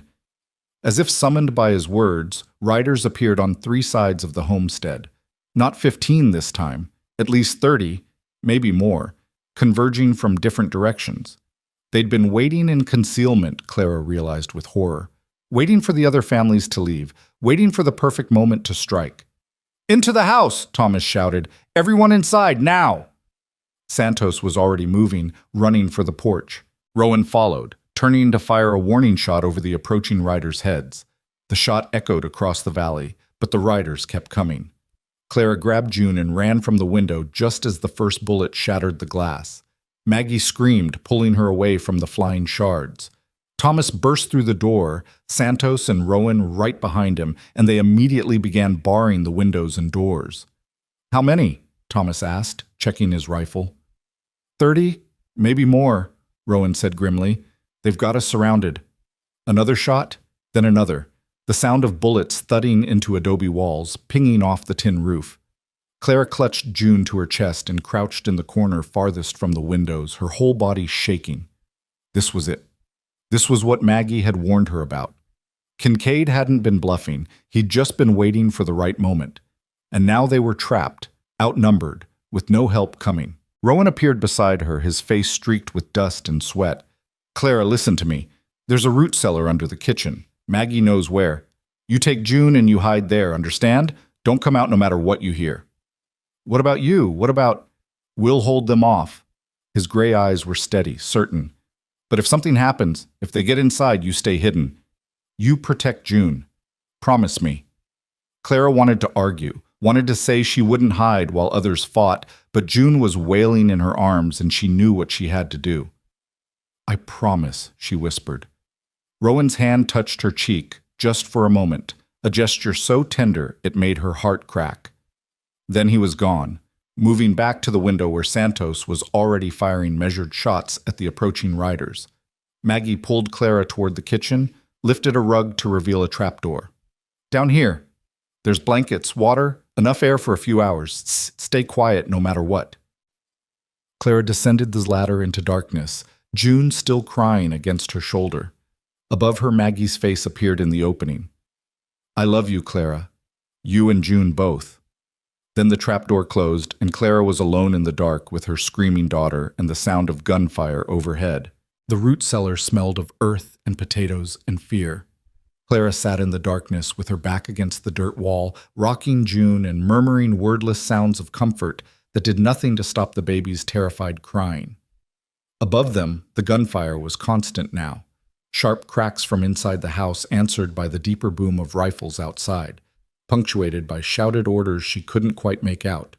She pressed her hand gently over June's mouth, trying to muffle the sound, hating herself for it even as she knew it was necessary. If Kincaid's men got into the house, if they heard a baby crying from beneath the floor, everything Rowan and the others were fighting for would be lost. Shh, baby girl, Clara whispered against June's hair.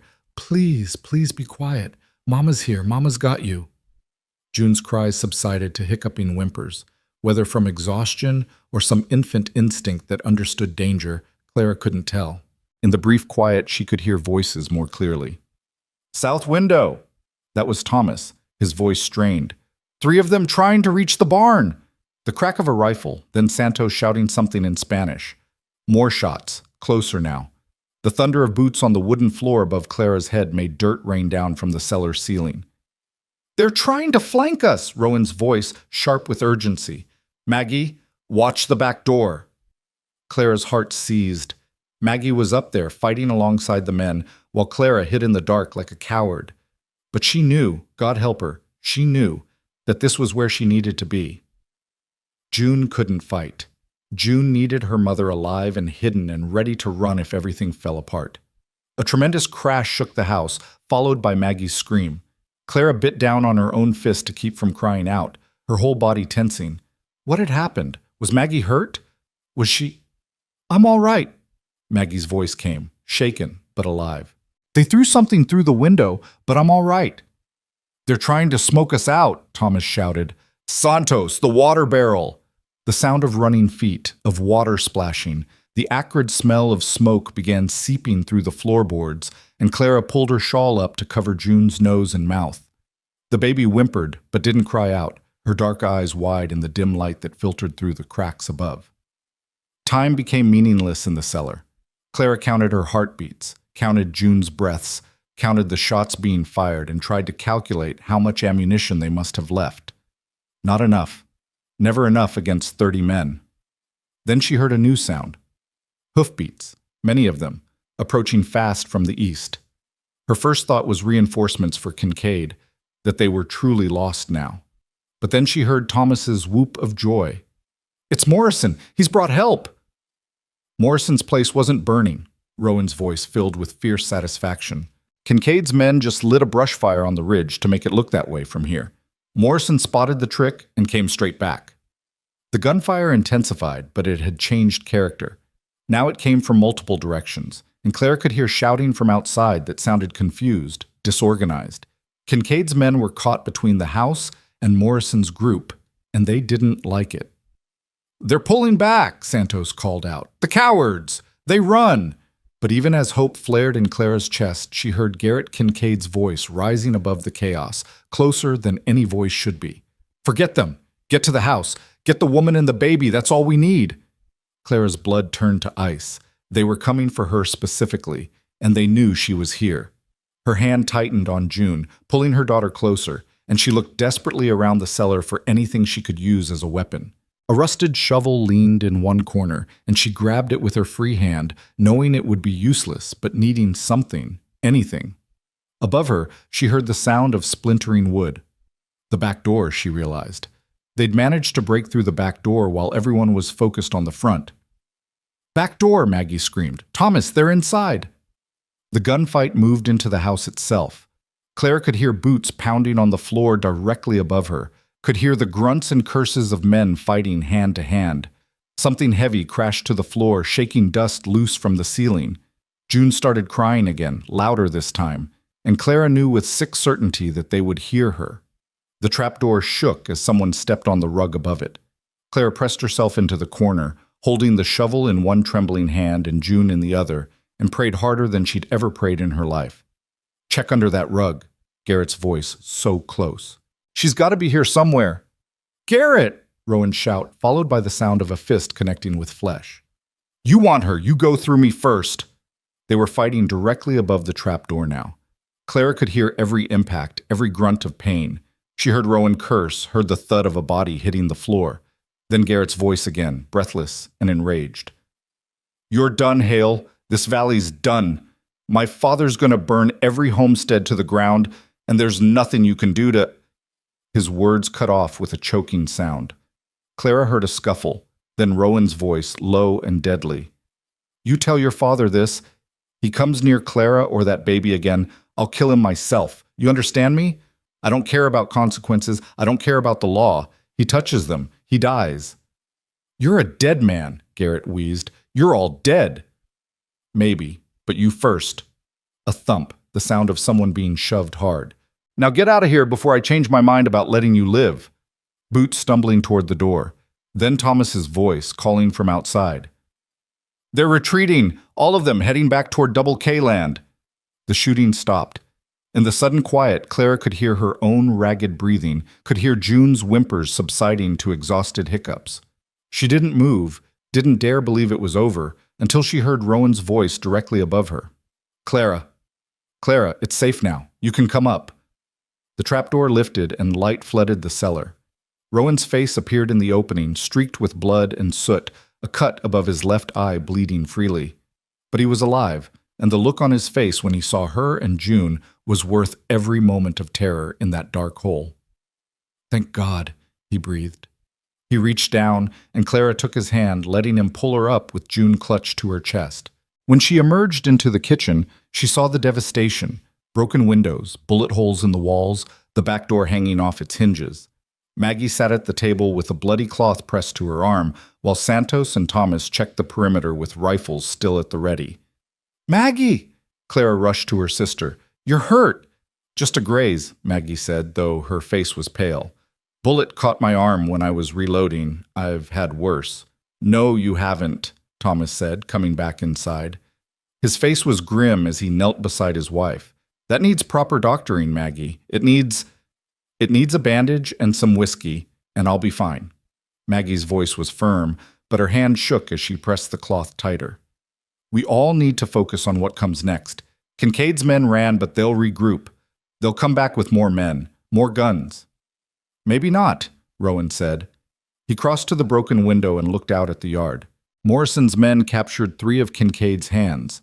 One of them's already talking, saying Garrett ordered the attack directly. That's enough for Marshal Briggs to arrest him. Maybe arrest Dawson, too, if we can prove he gave the orders. "Will it stick?" Thomas asked. "Or will they lawyer their way out of it like they always do?" "Depends on how many people are willing to testify." Rowan turned back to face them, and Clara saw something new in his eyes. Not just determination, but hope. That meeting this morning, it changed something. People stood up. They spoke out. That's harder to silence than a few isolated complaints. Santos appeared in the doorway, dragging one of Kincaid's captured men by the collar.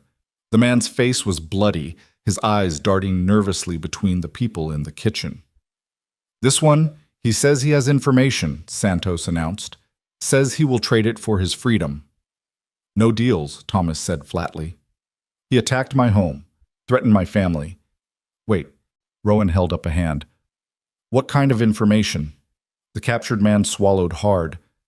"I know where Garrett is planning to go. He's got a backup plan, see? If the attack on this place failed, he was supposed to head to town and grab the Territorial Records Office. Steal the land deeds for every homestead in the valley. Without those deeds, you can't prove ownership. Kincaid figures he can claim all the land as abandoned." Clara felt sick. Can he do that? Can he just steal the deeds?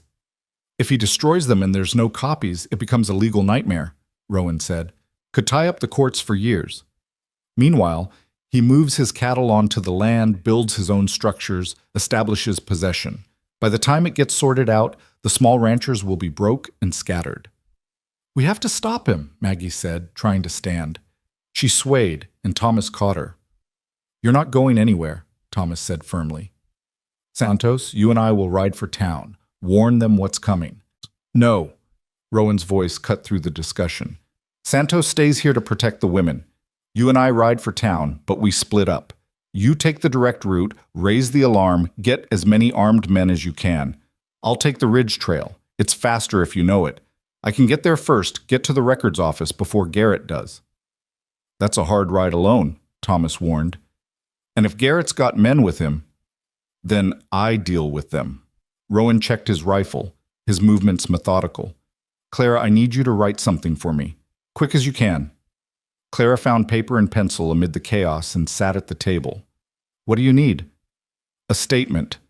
Everything that's happened since the flood. How you got here. What Kincaid's men have done. What you heard Garrett say today. Sign it and date it. If something happens to me, that's evidence for the marshal." "Nothing's going to happen to you," Clara said, but her hand shook as she wrote. Rowan moved to check his saddlebags, and Maggie caught Clara's eye, tilting her head meaningfully toward him. Clara understood. She finished the statement, signed it, and followed Rowan out to where Thunder waited by the corral. "Rowan," she said quietly, "you don't have to do this. Thomas and Santos could—" "Thomas needs to stay with Maggie, make sure she gets proper medical attention.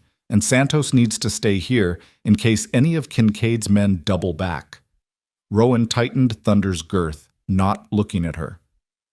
"This is my choice, Clara. I'm making it." "Why?" The word burst out of her. Why are you risking everything for people you barely know? For my sister's land? For her fight? Rowan's spot distilled on the saddle. For a long moment he didn't answer. Then he turned to face her, and his gray eyes held something raw and painful. You want the truth? I'm not doing it for the land or even for your sister. His voice was rough. I'm doing it because when I pulled you and June out of that water, something in me woke up. Something I thought died with Maria and Christopher. I started caring again. Started feeling like maybe life was worth fighting for instead of just surviving. He took a breath. And I'm doing it because if Garrett Kincaid gets those deeds, he wins. He gets everything. Your sister's land, the spring, control of the valley, and you and June? You'll have nowhere safe to go. I can't let that happen. Clara stepped closer, close enough to see the cuts and bruises on his face, the exhaustion in his eyes. Then come back, she said fiercely. You fight, you stop Garrett, and you come back. Because June needs you, and... She stopped, surprised by the tears on her cheeks. And I need you. Rowan's hand came up to cup her face, his thumb brushing away her tears. I'll come back, he said. I promise. Then he kissed her. It was brief, just a brush of lips, but it felt like a vow. When he pulled back and swung into the saddle, Clara saw the determination in his face and believed him. He would come back. He had to. She stood watching as he rode out, Thunder's hooves throwing up dust as they disappeared over the ridge. Thomas left minutes later by the main road, and then it was just Clara, Maggie, Santos, and the 3 captured Kincaid men tied up in the barn. Come inside, Santos said gently. We wait now. We prepare in case they come back, and we wait. The next hours were agony. Santos positioned himself at the front window with his rifle, watching the approaches. Maggie finally allowed Clara to properly clean and bandage her wound, though she insisted it was nothing serious. The captured men sat sullenly in the barn, guarded by the promise that if they made trouble, Santos would shoot them without hesitation. June slept through it all, exhausted by the day's chaos, and Clara envied her daughter's innocent oblivion. She tried to keep busy, cleaning up broken glass, boarding over shattered windows, salvaging what she could of the damage. But her mind was in town with Rowan, imagining every possible disaster. It was nearly sunset when they heard hoofbeats approaching from the north. Santos tensed, bringing his rifle up, but then he relaxed. It is Morrison and the others, he said. They return. Morrison and 5 other riders came into the yard, their faces showing exhaustion, but also satisfaction. Morrison dismounted and approached the porch where Clara and Maggie waited. Marshal Briggs was at my place when we got back, he said. The fire was just brush burning on the ridge like Rowan figured. We told him what happened here and he's gathering a posse. Says this is attempted murder, arson, assault, enough charges to put Garrett Kincaid away for 20 years. Did Rowan make it to town? Clara asked, unable to keep the fear from her voice. Morrison's expression grew troubled. Don't know, ma'am. Thomas arrived about an hour ago, said Rowan took the ridge trail, but nobody's seen him come in yet, and we've been there since then. Clara's heart sank. The ridge trail was faster, Morrison had said. Rowan should have arrived before Thomas. If he wasn't there yet, the ridge trail has ambush points, Santos said quietly. If Garrett suspected someone might try to beat him to town, he might have left men to watch that route. We need to go after him, Clara said immediately. No, Santos's voice was firm. You stay here where you are safe. I will go, and I will find him. Santos, you can't. I can, and I will. That boy, he saved my life 5 years ago when I had nowhere to go and everyone thought I was too old to be useful. I will not abandon him now. Santos checked his rifle and moved toward his horse. Morrison, you and your men stay here. Protect the women. I will bring Rowan back, or I will not come back at all. He rode out before anyone could argue further, and Clara felt a new fear settle in her chest. Now both men she'd come to care about were in danger, and she was stuck here helpless, waiting. Maggie touched her arm. They'll be all right. Both of them. They're tough, and they're smart. You don't know that, Clara whispered. No, Maggie admitted, but I have to believe it. We both do. Because the alternative is... She didn't finish, but she didn't need to. Clara knew what the alternative was. She'd already lost one man she loved. Losing 2 more might break her entirely. Night fell, and still no word. Morrison's men took turns standing watch while the others rested in the barn. Inside the house, Maggie finally fell into an exhausted sleep, her bandaged arm cradled against her chest. Clara sat at the kitchen table with June on her lap, watching the darkness through the window and trying not to imagine all the terrible possibilities. It was near midnight when she heard it. A single horse, moving fast, coming from the direction of town. Clara was on her feet instantly, June clutched to her chest. Morrison appeared from the barn, rifle ready. The rider burst into the yard, and in the moonlight Clara recognized Thomas. He dismounted before his horse had fully stopped, his face urgent. "Where's Maggie?" he demanded. "Inside, sleeping. Thomas, what happened? Did you find—" "Rowan made it to town," Thomas said, and Clara nearly collapsed with relief. "But barely. Garrett had 2 men waiting on the ridge trail. They ambushed him, shot thunder out from under him. Rowan killed one and wounded the other, then ran the last 3 miles to town on foot." "Is he—" Clara couldn't finish the question. "He's alive. Beat up pretty bad, took a bullet through his shoulder, but alive. He got to the records office just as Garrett was trying to break in. They fought in the street, Rowan half dead on his feet and Garrett with 6 men backing him up. But the townspeople came out, saw what was happening. Hardware store owner brought a shotgun, blacksmith brought a hammer, even the preacher came out with his Bible and his righteousness." Thomas grinned despite the gravity of the situation. Garrett backed down when he realized the whole town was against him. Marshal Briggs arrested him on the spot. "And Rowan?" Clara asked. "Where is he now?" "Doctor's place, getting stitched up. He sent me to tell you he kept his promise. He came back. Santos is with him. They'll both be here by morning if the doctor clears Rowan to ride." Clara sank into a chair, shaking with relief. June stirred in her arms but didn't wake. Thomas knelt beside her, his face kind. "He's going to be all right, Clara. And because of what he did tonight, we have evidence. We have witnesses. We have Garrett in custody and charges pending against Dawson. This isn't over, but we're finally winning." That night, Clara dreamed of floods and gunfire and gray eyes that promised safety. She woke at dawn to find Maggie already up, moving stiffly but determinedly around the kitchen making coffee. Through the window, Clara could see Morrison's men preparing to leave, their job done. "Any sign of them?" Clara asked. Maggie shook her head. "Not yet, but Thomas said by morning, and it's barely past dawn. Give them time." Time crawled by. Clara fed June, changed her, walked circles around the small house with her daughter on her hip. Every sound made her jump, every shadow made her look up hopefully. Maggie watched with sympathetic eyes but said nothing. It was mid-morning when Santos finally appeared on the horizon, riding his paint mare with a second horse trailing behind. As they got closer, Clara saw Rowan slumped in the second saddle, his left arm in a makeshift sling, his face pale beneath several days' worth of beard. Clara handed June to Maggie and ran out to meet them. Santos pulled up first, dismounting with a groan. "He insisted on coming," Santos said tiredly. "The doctor, he said to rest for 3 days minimum. But Rowan, he said he made a promise." Rowan dismounted carefully, favoring his wounded shoulder. When his boots hit the ground, he swayed, and Clara was there instantly, steadying him. "You idiot," she said, her voice thick with tears. "You should have stayed in town, rested properly." "Had to make sure you were safe," Rowan said. His voice was rough, exhausted. "Had to see with my own eyes." "Well, you can see now. We're safe. June's safe. Everyone's safe because of you." Clara looked up at his bruised face, at the bandage visible beneath his torn shirt, at the exhaustion in his eyes. "Now come inside before you fall down." She guided him into the house, Santos following with their saddlebags. Maggie took one look at Rowan and immediately began heating water for tea, pulling out bandages for a proper dressing change. Thomas, who'd ridden in earlier, helped Rowan into a chair. "You're a damn fool, Hale," Thomas said, but there was affection in his voice. "Could have gotten yourself killed." "Worth it," Rowan said simply. His eyes found Clara's across the kitchen. "All worth it."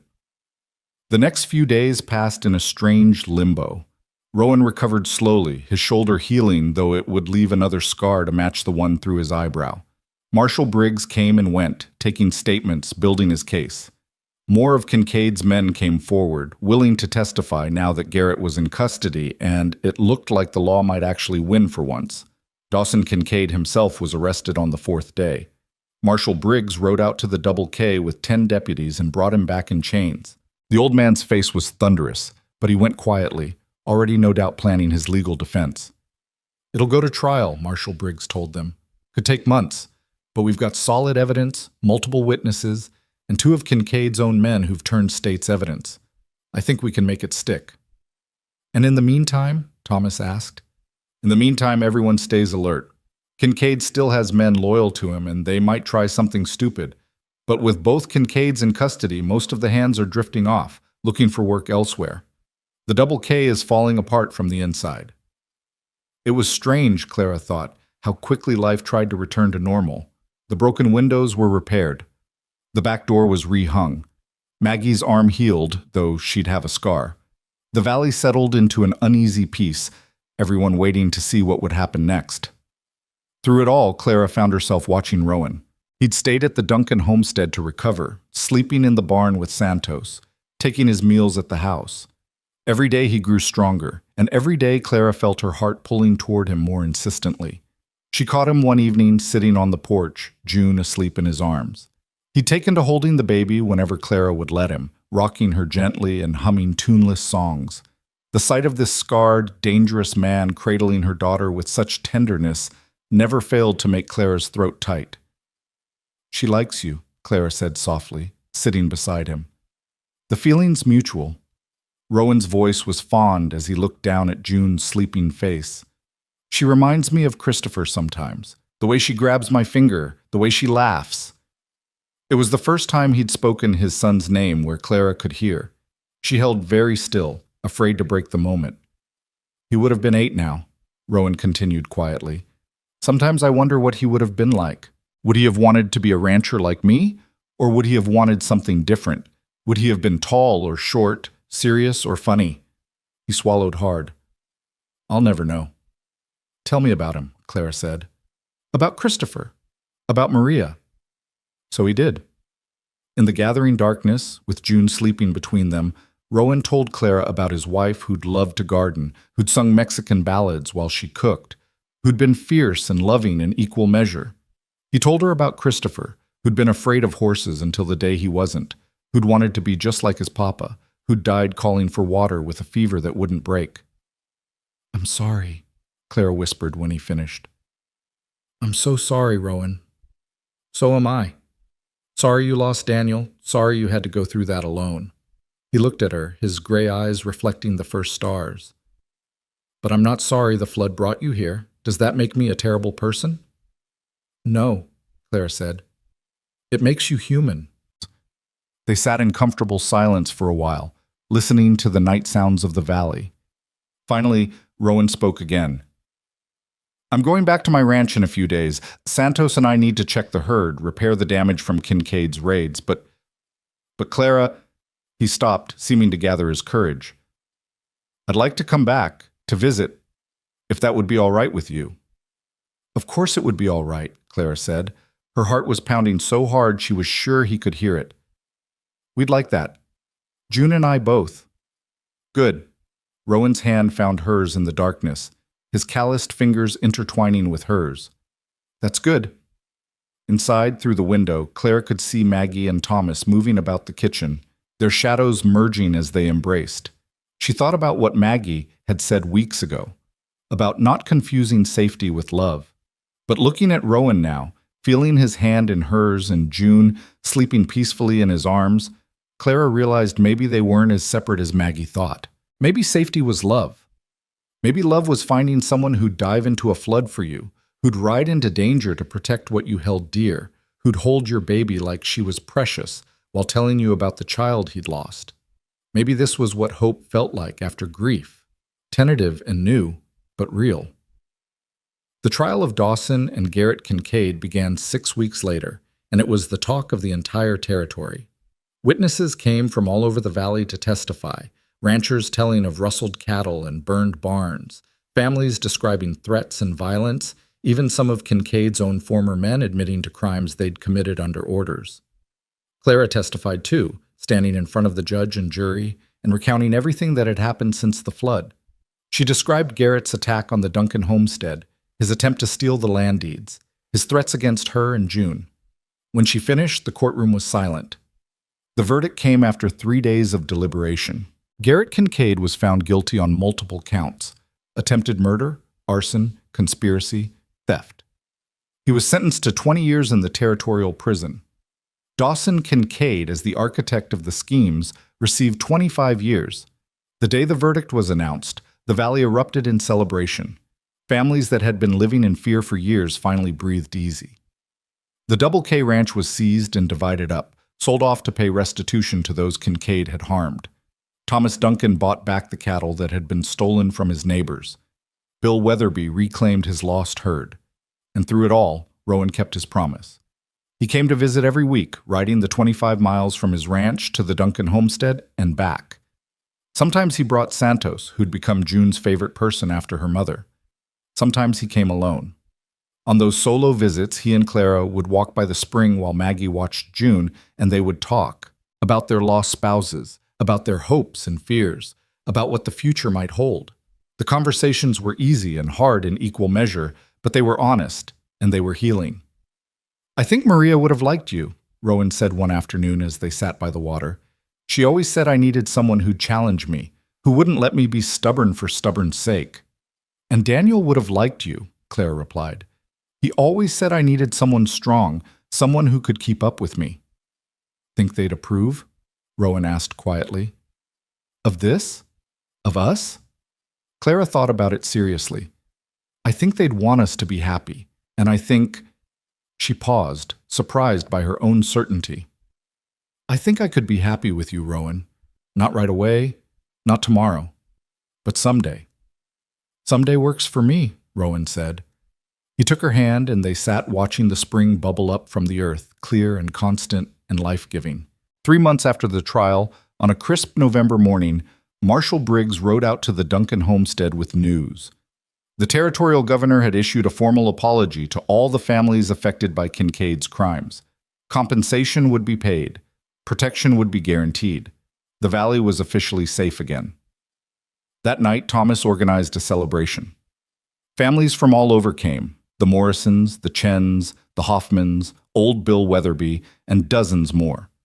They gathered in the Duncan yard with food and music, celebrating not just the governor's decree but their own survival, their own courage, in standing together when it mattered most.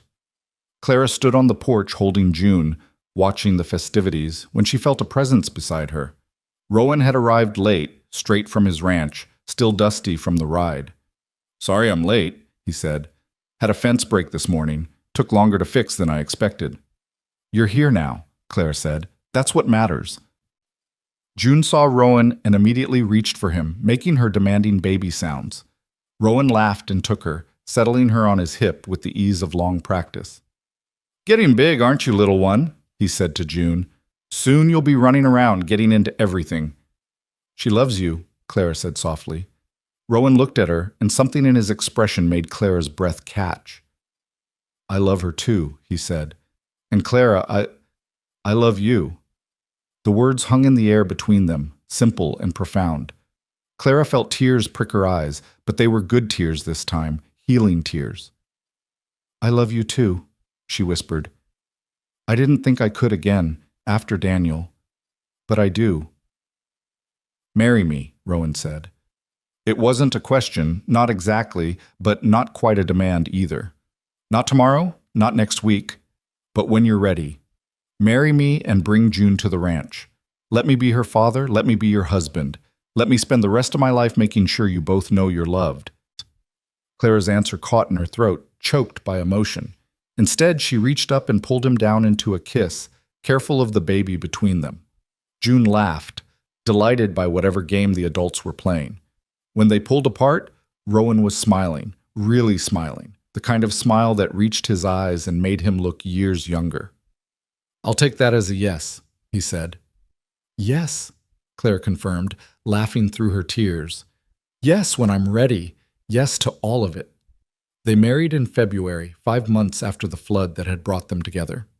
It was a small ceremony at the Duncan homestead, with Santos as Rowan's best man and Maggie as Clara's witness. June, nearly a year old now and trying to walk, stumbled around in a new dress Maggie had sewn, charming everyone who looked at her. The preacher who married them was the same one who'd faced down Garrett Kincaid with a Bible in the street that night. He spoke about how God worked in mysterious ways, how tragedy could lead to blessing, how love found in the aftermath of loss was no less real than any other love. When he pronounced them husband and wife, Rowan kissed Clara with such tenderness that half the congregation wiped their eyes. Then he scooped up June, who'd been tugging at his pants leg, and kissed her forehead too. "My girls," he said quietly, just for them to hear. "My family." They moved to Rowan's ranch the next week, Santos helping to transport their meager belongings. The ranch house felt huge after the close quarters they'd been living in, but Rowan was already talking about building an addition, making it bigger for the family he hoped they'd grow. Santos moved into his own small cabin on the property, finally having a space that was truly his. He spent his days working the ranch with Rowan and his evenings carving toys for June, who called him Papa Santos and followed him everywhere. Life settled into new rhythms. Clara learned to run a ranch house, to cook for working men, to manage chickens and gardens and all the 1,000 tasks that came with frontier living. June grew strong and healthy, learning to walk and then to run, her laughter echoing through the house and bringing it alive in ways it hadn't been in 5 years. And Rowan bloomed. The hard edges softened. The grief-haunted eyes grew clear. He laughed more, smiled more, lived more. He taught June to love horses, to respect the land, to be brave and kind in equal measure. He held Clara at night and whispered promises about the future they were building together. One evening, nearly a year after their wedding, Clara found him on the porch watching the sunset. She settled beside him, leaning into his warmth. "What are you thinking about?" she asked. "The flood," Rowan said. "That day I saw your wagon in the water. I almost didn't go in, you know. For a second I thought about riding past, staying out of it. 5 years of grief had taught me that getting involved only brought pain." "What changed your mind?" "I saw June. Just a glimpse of her in your arms, and I thought, I can't let another child die. Not if there's any chance." He turned to look at Clara, his gray eyes warm in the fading light. "I thought I was saving you that day. But looking back, I think maybe you saved me." "We saved each other," Clara said simply. Inside, they could hear June's excited chatter as Santos played with her before bedtime. The sound made Rowan smile, that full, genuine smile that Clara had come to treasure. "You know what the best part is?" Rowan said. "I get to keep saving you every day, and you get to keep saving me. That's what love is, I think. Just saving each other, over and over, in all the small ways." Clara didn't answer with words. She just took his hand and held it, and together they watched the sun sink below the horizon, painting the sky in shades of orange and gold, the same sky that had been dark with storm clouds the day of the flood, the same land that had seemed so dangerous and unforgiving. But everything looked different now. Everything was different. A cowboy had dove from his horse into raging water, and in doing so, had changed 3 lives forever. He'd saved a mother and child from drowning, yes, but more than that, he'd saved them from a future of fear and loneliness. And they, in turn, had saved him from a past that would have consumed him. Sometimes the worst storms, Clara thought, brought the greatest blessings. Sometimes you had to nearly lose everything to find what truly mattered.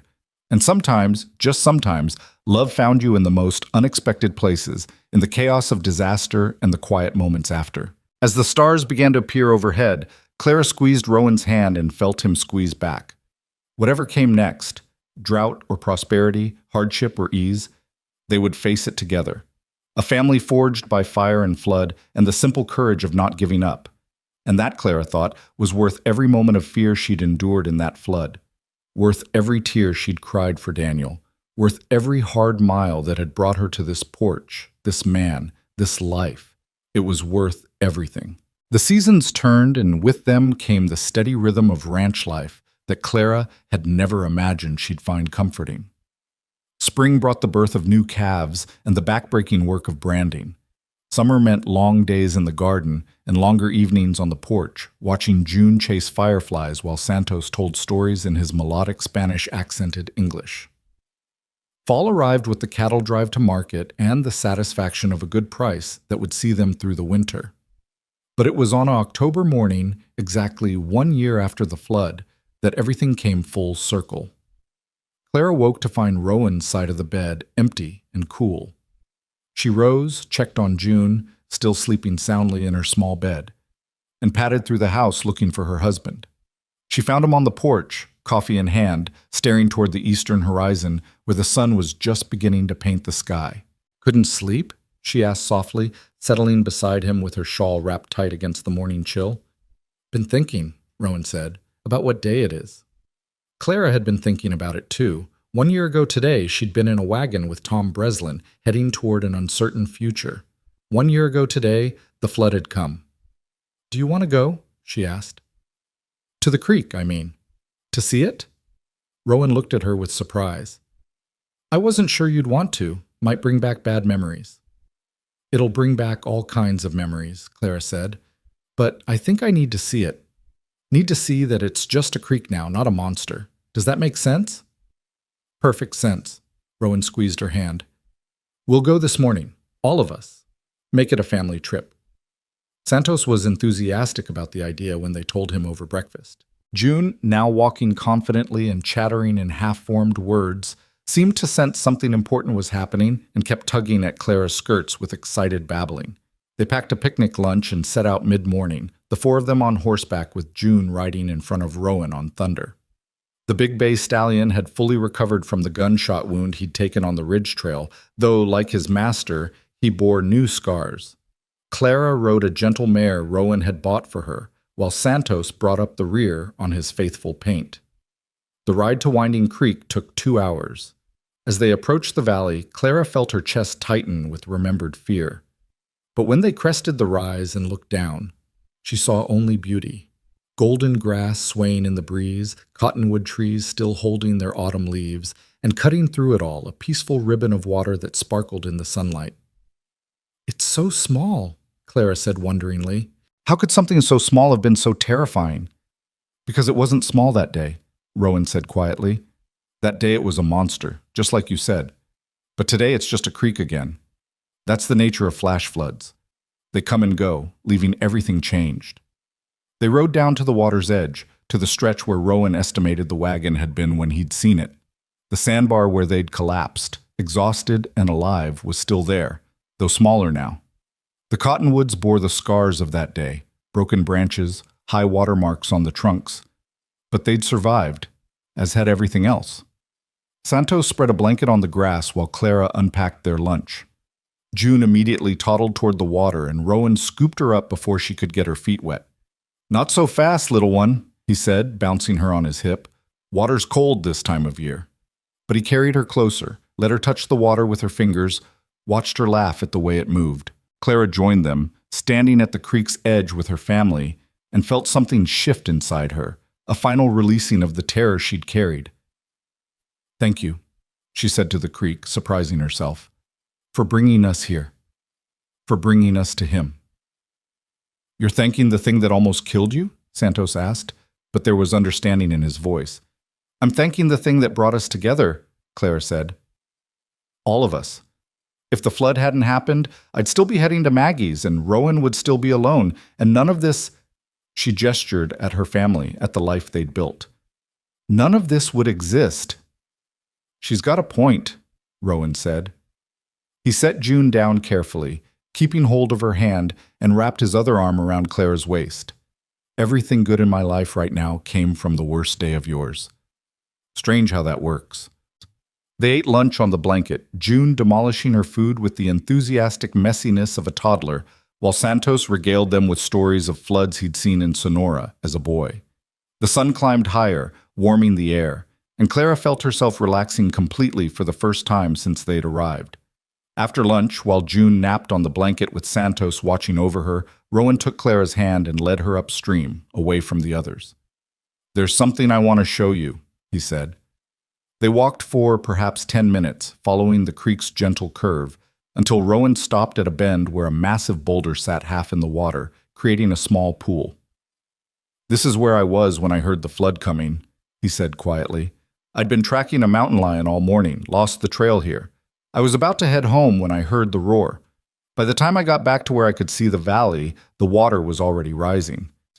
Clara looked at the boulder, at the peaceful pool, trying to imagine Rowan standing here a year ago, unaware that his life was about to change. "What made you look?" she asked. "What made you ride toward the danger instead of away from it?" "Instinct, maybe, or maybe something more." Rowan picked up a flat stone and skipped it across the pool. "Santos says it was fate. Says Maria sent me to that exact spot at that exact time because she knew you needed help, knew June needed a father. I don't know if I believe that, but I like the idea of it." "I believe it," Clara said firmly. "I have to believe that Daniel and Maria are somewhere, watching over us, happy that we found each other. Otherwise it all feels too random, too cruel." They stood in comfortable silence for a while, listening to the water. Then Rowan said, "I've been thinking about something, about expanding the ranch." "Expanding how?" "Well, the house first. June needs a proper room, not just a corner of ours. And maybe—" He paused, looking almost shy. "Maybe room for more children, if God sees fit to bless us that way." Clara's hand went instinctively to her stomach. She hadn't told him yet, had wanted to be sure, but the signs were all there. She was almost certainly pregnant, probably about 6 weeks along. "Rowan," she said softly, "about that—" His eyes widened as he understood. "Clara, are you—" "I think so. I'm not certain yet, but I think so." Rowan let out a whoop that probably scared every animal within a mile and swept her into his arms, spinning her around. When he set her down, his face was radiant with joy. "Are you happy?" Clara asked, suddenly nervous. "I know it's soon, and we haven't really talked about—" "Happy?" Rowan cupped her face in his hands. "Clara, I'm more than happy. I'm grateful and blessed and terrified and excited all at once. A baby, our baby." "Christopher's brother or sister," Clara said gently, and watched Rowan's eyes fill with tears. "Yeah," he said roughly. "Yeah, that too. He'd have been a good big brother." "He'll still be one," Clara said, "just from heaven instead of here. And June will be a wonderful big sister right here on earth." They held each other for a long moment, there by the creek that had changed everything, and Clara felt the last piece of her heart that had remained locked away finally open. She'd been so afraid after Daniel died that she'd never feel complete again, never feel whole. But standing here with Rowan, carrying his child, with June and Santos waiting for them downstream, she realized she was more than whole. She was healed. When they returned to the blanket, Santos took one look at their faces and grinned knowingly. "So," he said, "when do I start carving toys for the new little one?" "How did you—" Clara started, then laughed. "Never mind. I should know by now you notice everything." "June will need help," Santos said seriously, looking at the toddler who was just waking from her nap. "Being a big sister is hard work, but I will teach her, just as I taught my own children." "You never talk about your family," Rowan said. "Your children in Sonora." Santos's expression grew wistful. "I have 4 sons, 2 daughters. The eldest, Miguel, he would be 40 now. The youngest, Gabriela, she is 32. And between them, they have given me those 7 grandchildren I told you about, Clara. Maybe more by now. I have not had word in over a year." "Why don't you go visit them?" Clara asked gently. "We could manage the ranch for a few months. You should see your family." "And leave you when you are expecting?" Santos shook his head. No, my place is here, helping with June and the new baby, maybe next year when things are settled." "Santos," Rowan said seriously, "go this winter, after the baby is born, after Clara is recovered. Take 2 months, 3 if you need it. Visit your children, meet your grandchildren. The ranch will be here when you get back." Santos's eyes gleamed with unshed tears. "You would do this for me?" "Your family," Clara said simply. "You've earned the right to see yours."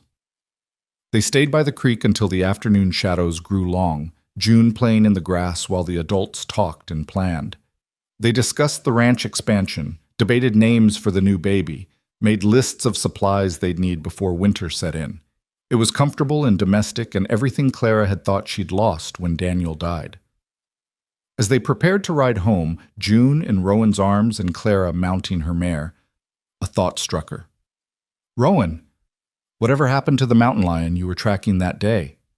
"Never found it," Rowan said with a shrug. "Lost the trail and never picked it up again." "Why?" Because if you'd caught it that morning, you wouldn't have been by the creek when the flood came. You wouldn't have heard it in time to help us." Clara smiled. "So I'm grateful to that mountain lion too, wherever it is." "Now you're being fanciful," Rowan teased, but his eyes were warm. "Maybe," Clara agreed, "but I've earned the right to be a little fanciful. Don't you think?" The ride home was peaceful, June dozing against Rowan's chest while the adults talked quietly. They arrived at the ranch just as the sun was setting, painting the adobe walls in shades of gold and amber. Clara looked at the house, their house, and felt a wave of contentment so strong it nearly took her breath away. This was home. Not the house in Tucson where she'd lived with Daniel, not Maggie's homestead where she'd planned to start over. This ranch, with its weathered barn and sturdy corrals and the man who'd saved her life. This was where she belonged. The next few months passed in a blur of preparation. Rowan and Santos worked on the house addition, building 2 new rooms, one for June and one for the baby. Thomas came over several weekends to help, bringing Maggie and their news. Maggie was expecting 2, due about 3 months after Clara, and the sisters spent happy hours planning for their children who would grow up together. The trial of the Kincaids had concluded with both men sentenced to hard labor in the territorial prison. The Double K Ranch had been completely disbanded, its lands and cattle distributed to settle debts and pay restitution. The valley had settled into peace, small ranchers and homesteaders finally able to work their land without fear. Word had also come from Tucson that Tom Breslin's body had been found downstream, caught in some brush, and had been given a proper burial. Clara grieved for the kind man who'd died trying to get her to safety, and Rowan made sure a stone was placed on his grave with an inscription.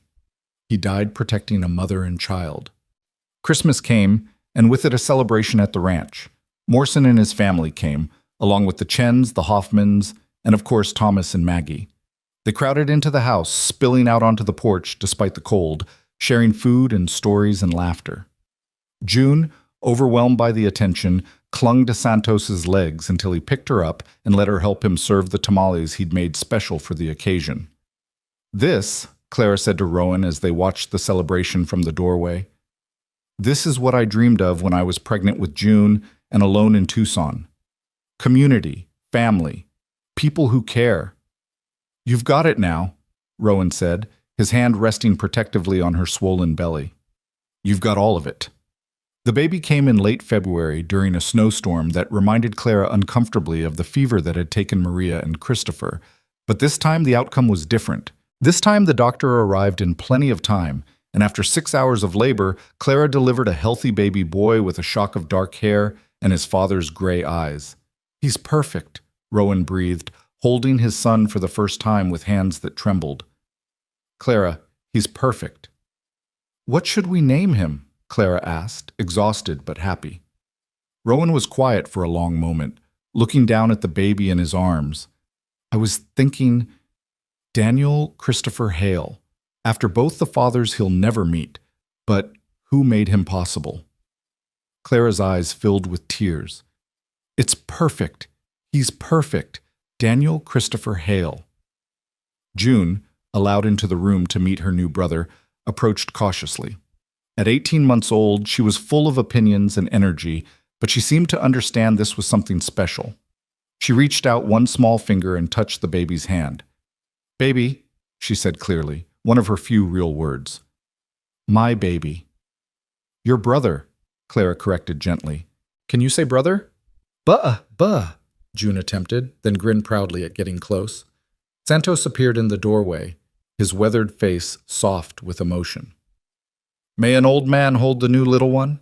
Rowan passed the baby carefully to Santos, who cradled him with the expertise of someone who'd held many babies in his long life. "Welcome, Daniel Christopher," he murmured. "You're born into a family that loves you, into a land that will make you strong. You're blessed, little one."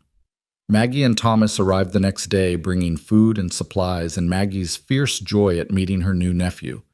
The 2 sisters sat together while Maggie held baby Daniel, and Clara felt a completeness she'd never expected to find. "Remember when we were girls?" Maggie said softly. "When we used to talk about having families of our own, houses next to each other, our children growing up together?" We're not quite next door, Clara said with a smile, but close enough. Closer than I thought we'd ever be after Daniel died, Maggie admitted. I was so scared for you, Clara. So scared you'd give up, that you'd stop living. And then the flood happened, and I was sure I'd lost you. Her voice broke. But instead, the flood brought you exactly where you needed to be. It brought me home, Clara said simply. True to his word, Rowan sent Santos to Sonora that spring. The old man protested, worried about leaving Clara with a newborn and a toddler, but Rowan was firm. You've earned this 100 times over, Rowan said. Go see your family. Meet your grandchildren. Come back when you're ready, and not a day before. Santos left in early April, promising to return by fall. The ranch felt emptier without him, but Clara and Rowan managed. They hired 2 hands to help with the cattle, local boys who were grateful for the steady work. June appointed herself her baby brother's protector, toddling after him whenever he cried and patting his head with surprising gentleness for a child so young. Summer brought good rains and better grass. The cattle thrived, and Rowan began talking about expanding the herd. Clara, recovered from childbirth and stronger than she'd been in years, threw herself into ranch life with enthusiasm. She learned to ride better, learned to shoot straight, learned to read the weather and the land. She became, she realized with some surprise, a true rancher's wife. It was in late July, as she was working in the garden while June helped by digging holes and Daniel slept in a basket nearby, that she heard riders approaching. Her hand went instinctively to the rifle she now kept within reach. Old habits died hard, even with the Kincaids in prison. But she relaxed when she recognized Santos's distinctive paint mare. But Santos wasn't alone. Behind him rode a younger man, perhaps 40, with Santos's bone structure and kind eyes. And behind him came a whole procession, more riders, a wagon, children ranging from teenagers to toddlers, women in bright shawls. Santos, Clara called, wiping her hands on her apron. You're back early, and you've brought... My family, Santos said, his face radiant with joy as he dismounted. Clara, this is my eldest son Miguel, his wife Rosa, their children, and my daughter Gabriela with her husband and their little ones, and, he gestured to the wagon, my other sons and their families. They have come to meet the people I have told them so much about. Rowan emerged from the barn, his face showing surprise and then delight. Santos, this is wonderful. They wanted to meet you, Santos explained. When I told them how you saved Clara and June, how you gave me a home when I needed one, how you sent me to visit them, they insisted on coming back with me, just for a few weeks, to say thank you properly. What followed was organized chaos. The Santos family descended on the ranch with warmth and energy and enough food to feed an army. They set up tents in the yard, cooked elaborate meals, played with June and Daniel with the ease of people who love children. Miguel helped Rowan with ranch work, showing him techniques he'd learned in Sonora. Rosa and Gabriela insisted on teaching Clara to make proper tortillas, laughing when her first attempts fell apart. You will learn, Rosa said kindly. These things, they take practice. One evening, as the extended family gathered around a bonfire in the yard, Santos pulled Clara and Rowan aside. I want to tell you something, he said seriously. My family, they have asked me to come back to Sonora. Miguel, he has a large ranch, and he wants me there to help teach the grandchildren, to spend my final years with them. Clara's heart sank. You're leaving? No, Santos said firmly. I told them thank you, but my place is here. With you, with Rowan, with June and Daniel. You are my family too, not by blood, but by choice, which is sometimes stronger. Santos, Rowan said, his voice rough with emotion. If you want to go, we'd understand. You've given us so much, and you have given me purpose when I thought my life was over, Santos interrupted. When Maria and Christopher died, I stayed because Rowan needed me. But now I stay because I want to. Because June calls me Papa Santos and Daniel will too. Because you have made me part of something good. He smiled. Besides, someone needs to teach these children how to be proper vaqueros. Miguel is very good, but I am better. They laughed and Clara hugged the old man fiercely. We're glad you're staying. So glad. The Santos family stayed for 3 weeks, and when they finally left, it was with promises to return the next year and the year after that. The ranch felt quiet after they'd gone, But it was a comfortable quiet, the quiet of a place that had been filled with love and laughter and would be again. As fall approached, Clara found herself standing one evening at the fence line, watching the sunset paint the mountains purple and gold. Rowan found her there, Daniel asleep against his shoulder while June played nearby with the wooden horse Santos had carved for her. "Penny for your thoughts," Rowan said softly. Clara leaned against him, careful not to disturb the sleeping baby. "I was thinking about the flood, about how terrified I was that day, how certain I was going to die, how wrong I was about what that day meant." "What did it mean?" "It meant the beginning, not the end, the beginning of this life, this family, the beginning of being happy again." She looked up at him. "I love Daniel with my whole heart, Rowan.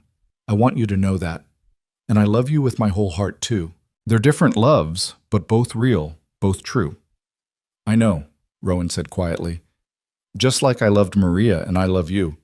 The heart's got room for all of it, the grief and the joy, the past and the present. Maria would want me to be happy, and Daniel would want the same for you." "They're watching over us," Clara said with certainty. "Daniel and Maria and Christopher. They sent us to each other." June toddled over, tugging at Clara's skirts. "Mama, look!" She held up a rock she'd found, presenting it like a treasure. "It's beautiful, sweetheart," Clara said, crouching down to admire it properly. "Should we add it to your collection?" June nodded enthusiastically and ran off to find more treasures. Clara straightened, watching her daughter disappear around the corner of the barn with Santos following at a discreet distance to make sure she didn't get into trouble. "She's so much like you," Rowan observed. "Stubborn, brave, full of life." "And Daniel is like you," Clara countered. "Those eyes. That serious expression when he's concentrating." "Poor kid," Rowan said with a laugh. "Let's hope he gets your good nature to balance out my stubbornness." They stood together as the sun sank lower, as the first stars appeared overhead, as June's excited voice floated back to them from wherever she'd wandered. Daniel stirred against Rowan's shoulder, made a small sound, and settled again. "You know what tomorrow is?" Clara asked suddenly. "Thursday? It's the anniversary of our first kiss. 1 year ago tomorrow, at Maggie's, the night before the town meeting." "Has it only been a year?" Rowan shook his head. "Feels like a lifetime." "It has been a lifetime," Clara said. "A whole new life, born from the worst day turned into the best thing that ever happened to us." A rider appeared on the horizon, and they both tensed automatically before recognizing Thomas. He rode into the yard with a wave, dismounting with news written all over his face. "You're not going to believe this," Thomas said without preamble. "Marshal Briggs was out at our place this afternoon. Garrett Kincaid died in prison last week, stabbed by another inmate. And Dawson..." He paused for effect. "Dawson had a heart attack 3 days ago, dead before they could get a doctor." Clara felt a complicated mix of emotions. Relief, certainly. With both Kincaids dead, the threat was truly over, but also sadness for lives wasted on greed and violence, for families destroyed by ambition. "So it's really over," Rowan said quietly. "The valley is finally free." "More than that," Thomas continued. "The territorial governor is sending a new land agent to reorganize the property records, make sure everyone's deeds are properly filed and protected. Says what happened here, the way the community stood together, should be a model for the whole territory." "Huh? That calls for a celebration," Santos declared, having returned with June in his arms. "Tomorrow, we have a feast. Invite all the neighbors. We celebrate the end of old troubles and the beginning of new peace." So they did. The next evening, the ranch filled with people once more. The Morrisons and their children, the Chens with their eldest son who was courting a girl from town, the Hoffmans with their new baby, old Bill Weatherby with his stories and his harmonica. Thomas and Maggie came with food and laughter, Maggie's belly round with the baby she'd deliver in a few months. They ate until they couldn't eat anymore, played music and danced in the yard, told stories as the stars wheeled overhead. June, allowed to stay up past her bedtime, fell asleep in Clara's arms while Rowan held Daniel and Santos played his guitar. "To new beginnings," Morrison proposed, raising his cup. "And to the cowboy who dove off his horse into a flood, saved a woman and a baby, and gave us all the courage to stand up for what's right." "To Rowan!" the crowd echoed, and Rowan ducked his head in embarrassment while Clara squeezed his hand. To all of us, Rowan corrected. To standing together, to family, however it comes to us. To surviving the floods and building something good from what's left behind. They drank to that, and to a dozen other toasts, until the fire burned low and families began gathering sleepy children for the ride home. As the last guest departed, Clara and Rowan stood on the porch with their children and Santos, watching the darkness settle over the land. "I've been thinking," Clara said into the comfortable quiet, "about the flood, about that day. And I realized something. I spent so much time afterward thinking about what we lost. Tom Breslin, everything in the wagon, the life I'd planned. But we gained so much more than we lost." "We gained everything," Rowan agreed softly. "So next year, on the anniversary of the flood, I want to go back to the creek, make it a tradition. Take June and Daniel, teach them the story of how their family began, not as a tragedy, but as a blessing, as the day everything changed for the better." "I like that," Rowan said. He shifted Daniel to his shoulder and wrapped his free arm around Clara. "The day I dove off thunder and into a new life." "The day you saved us," Clara added. "The day you saved me right back."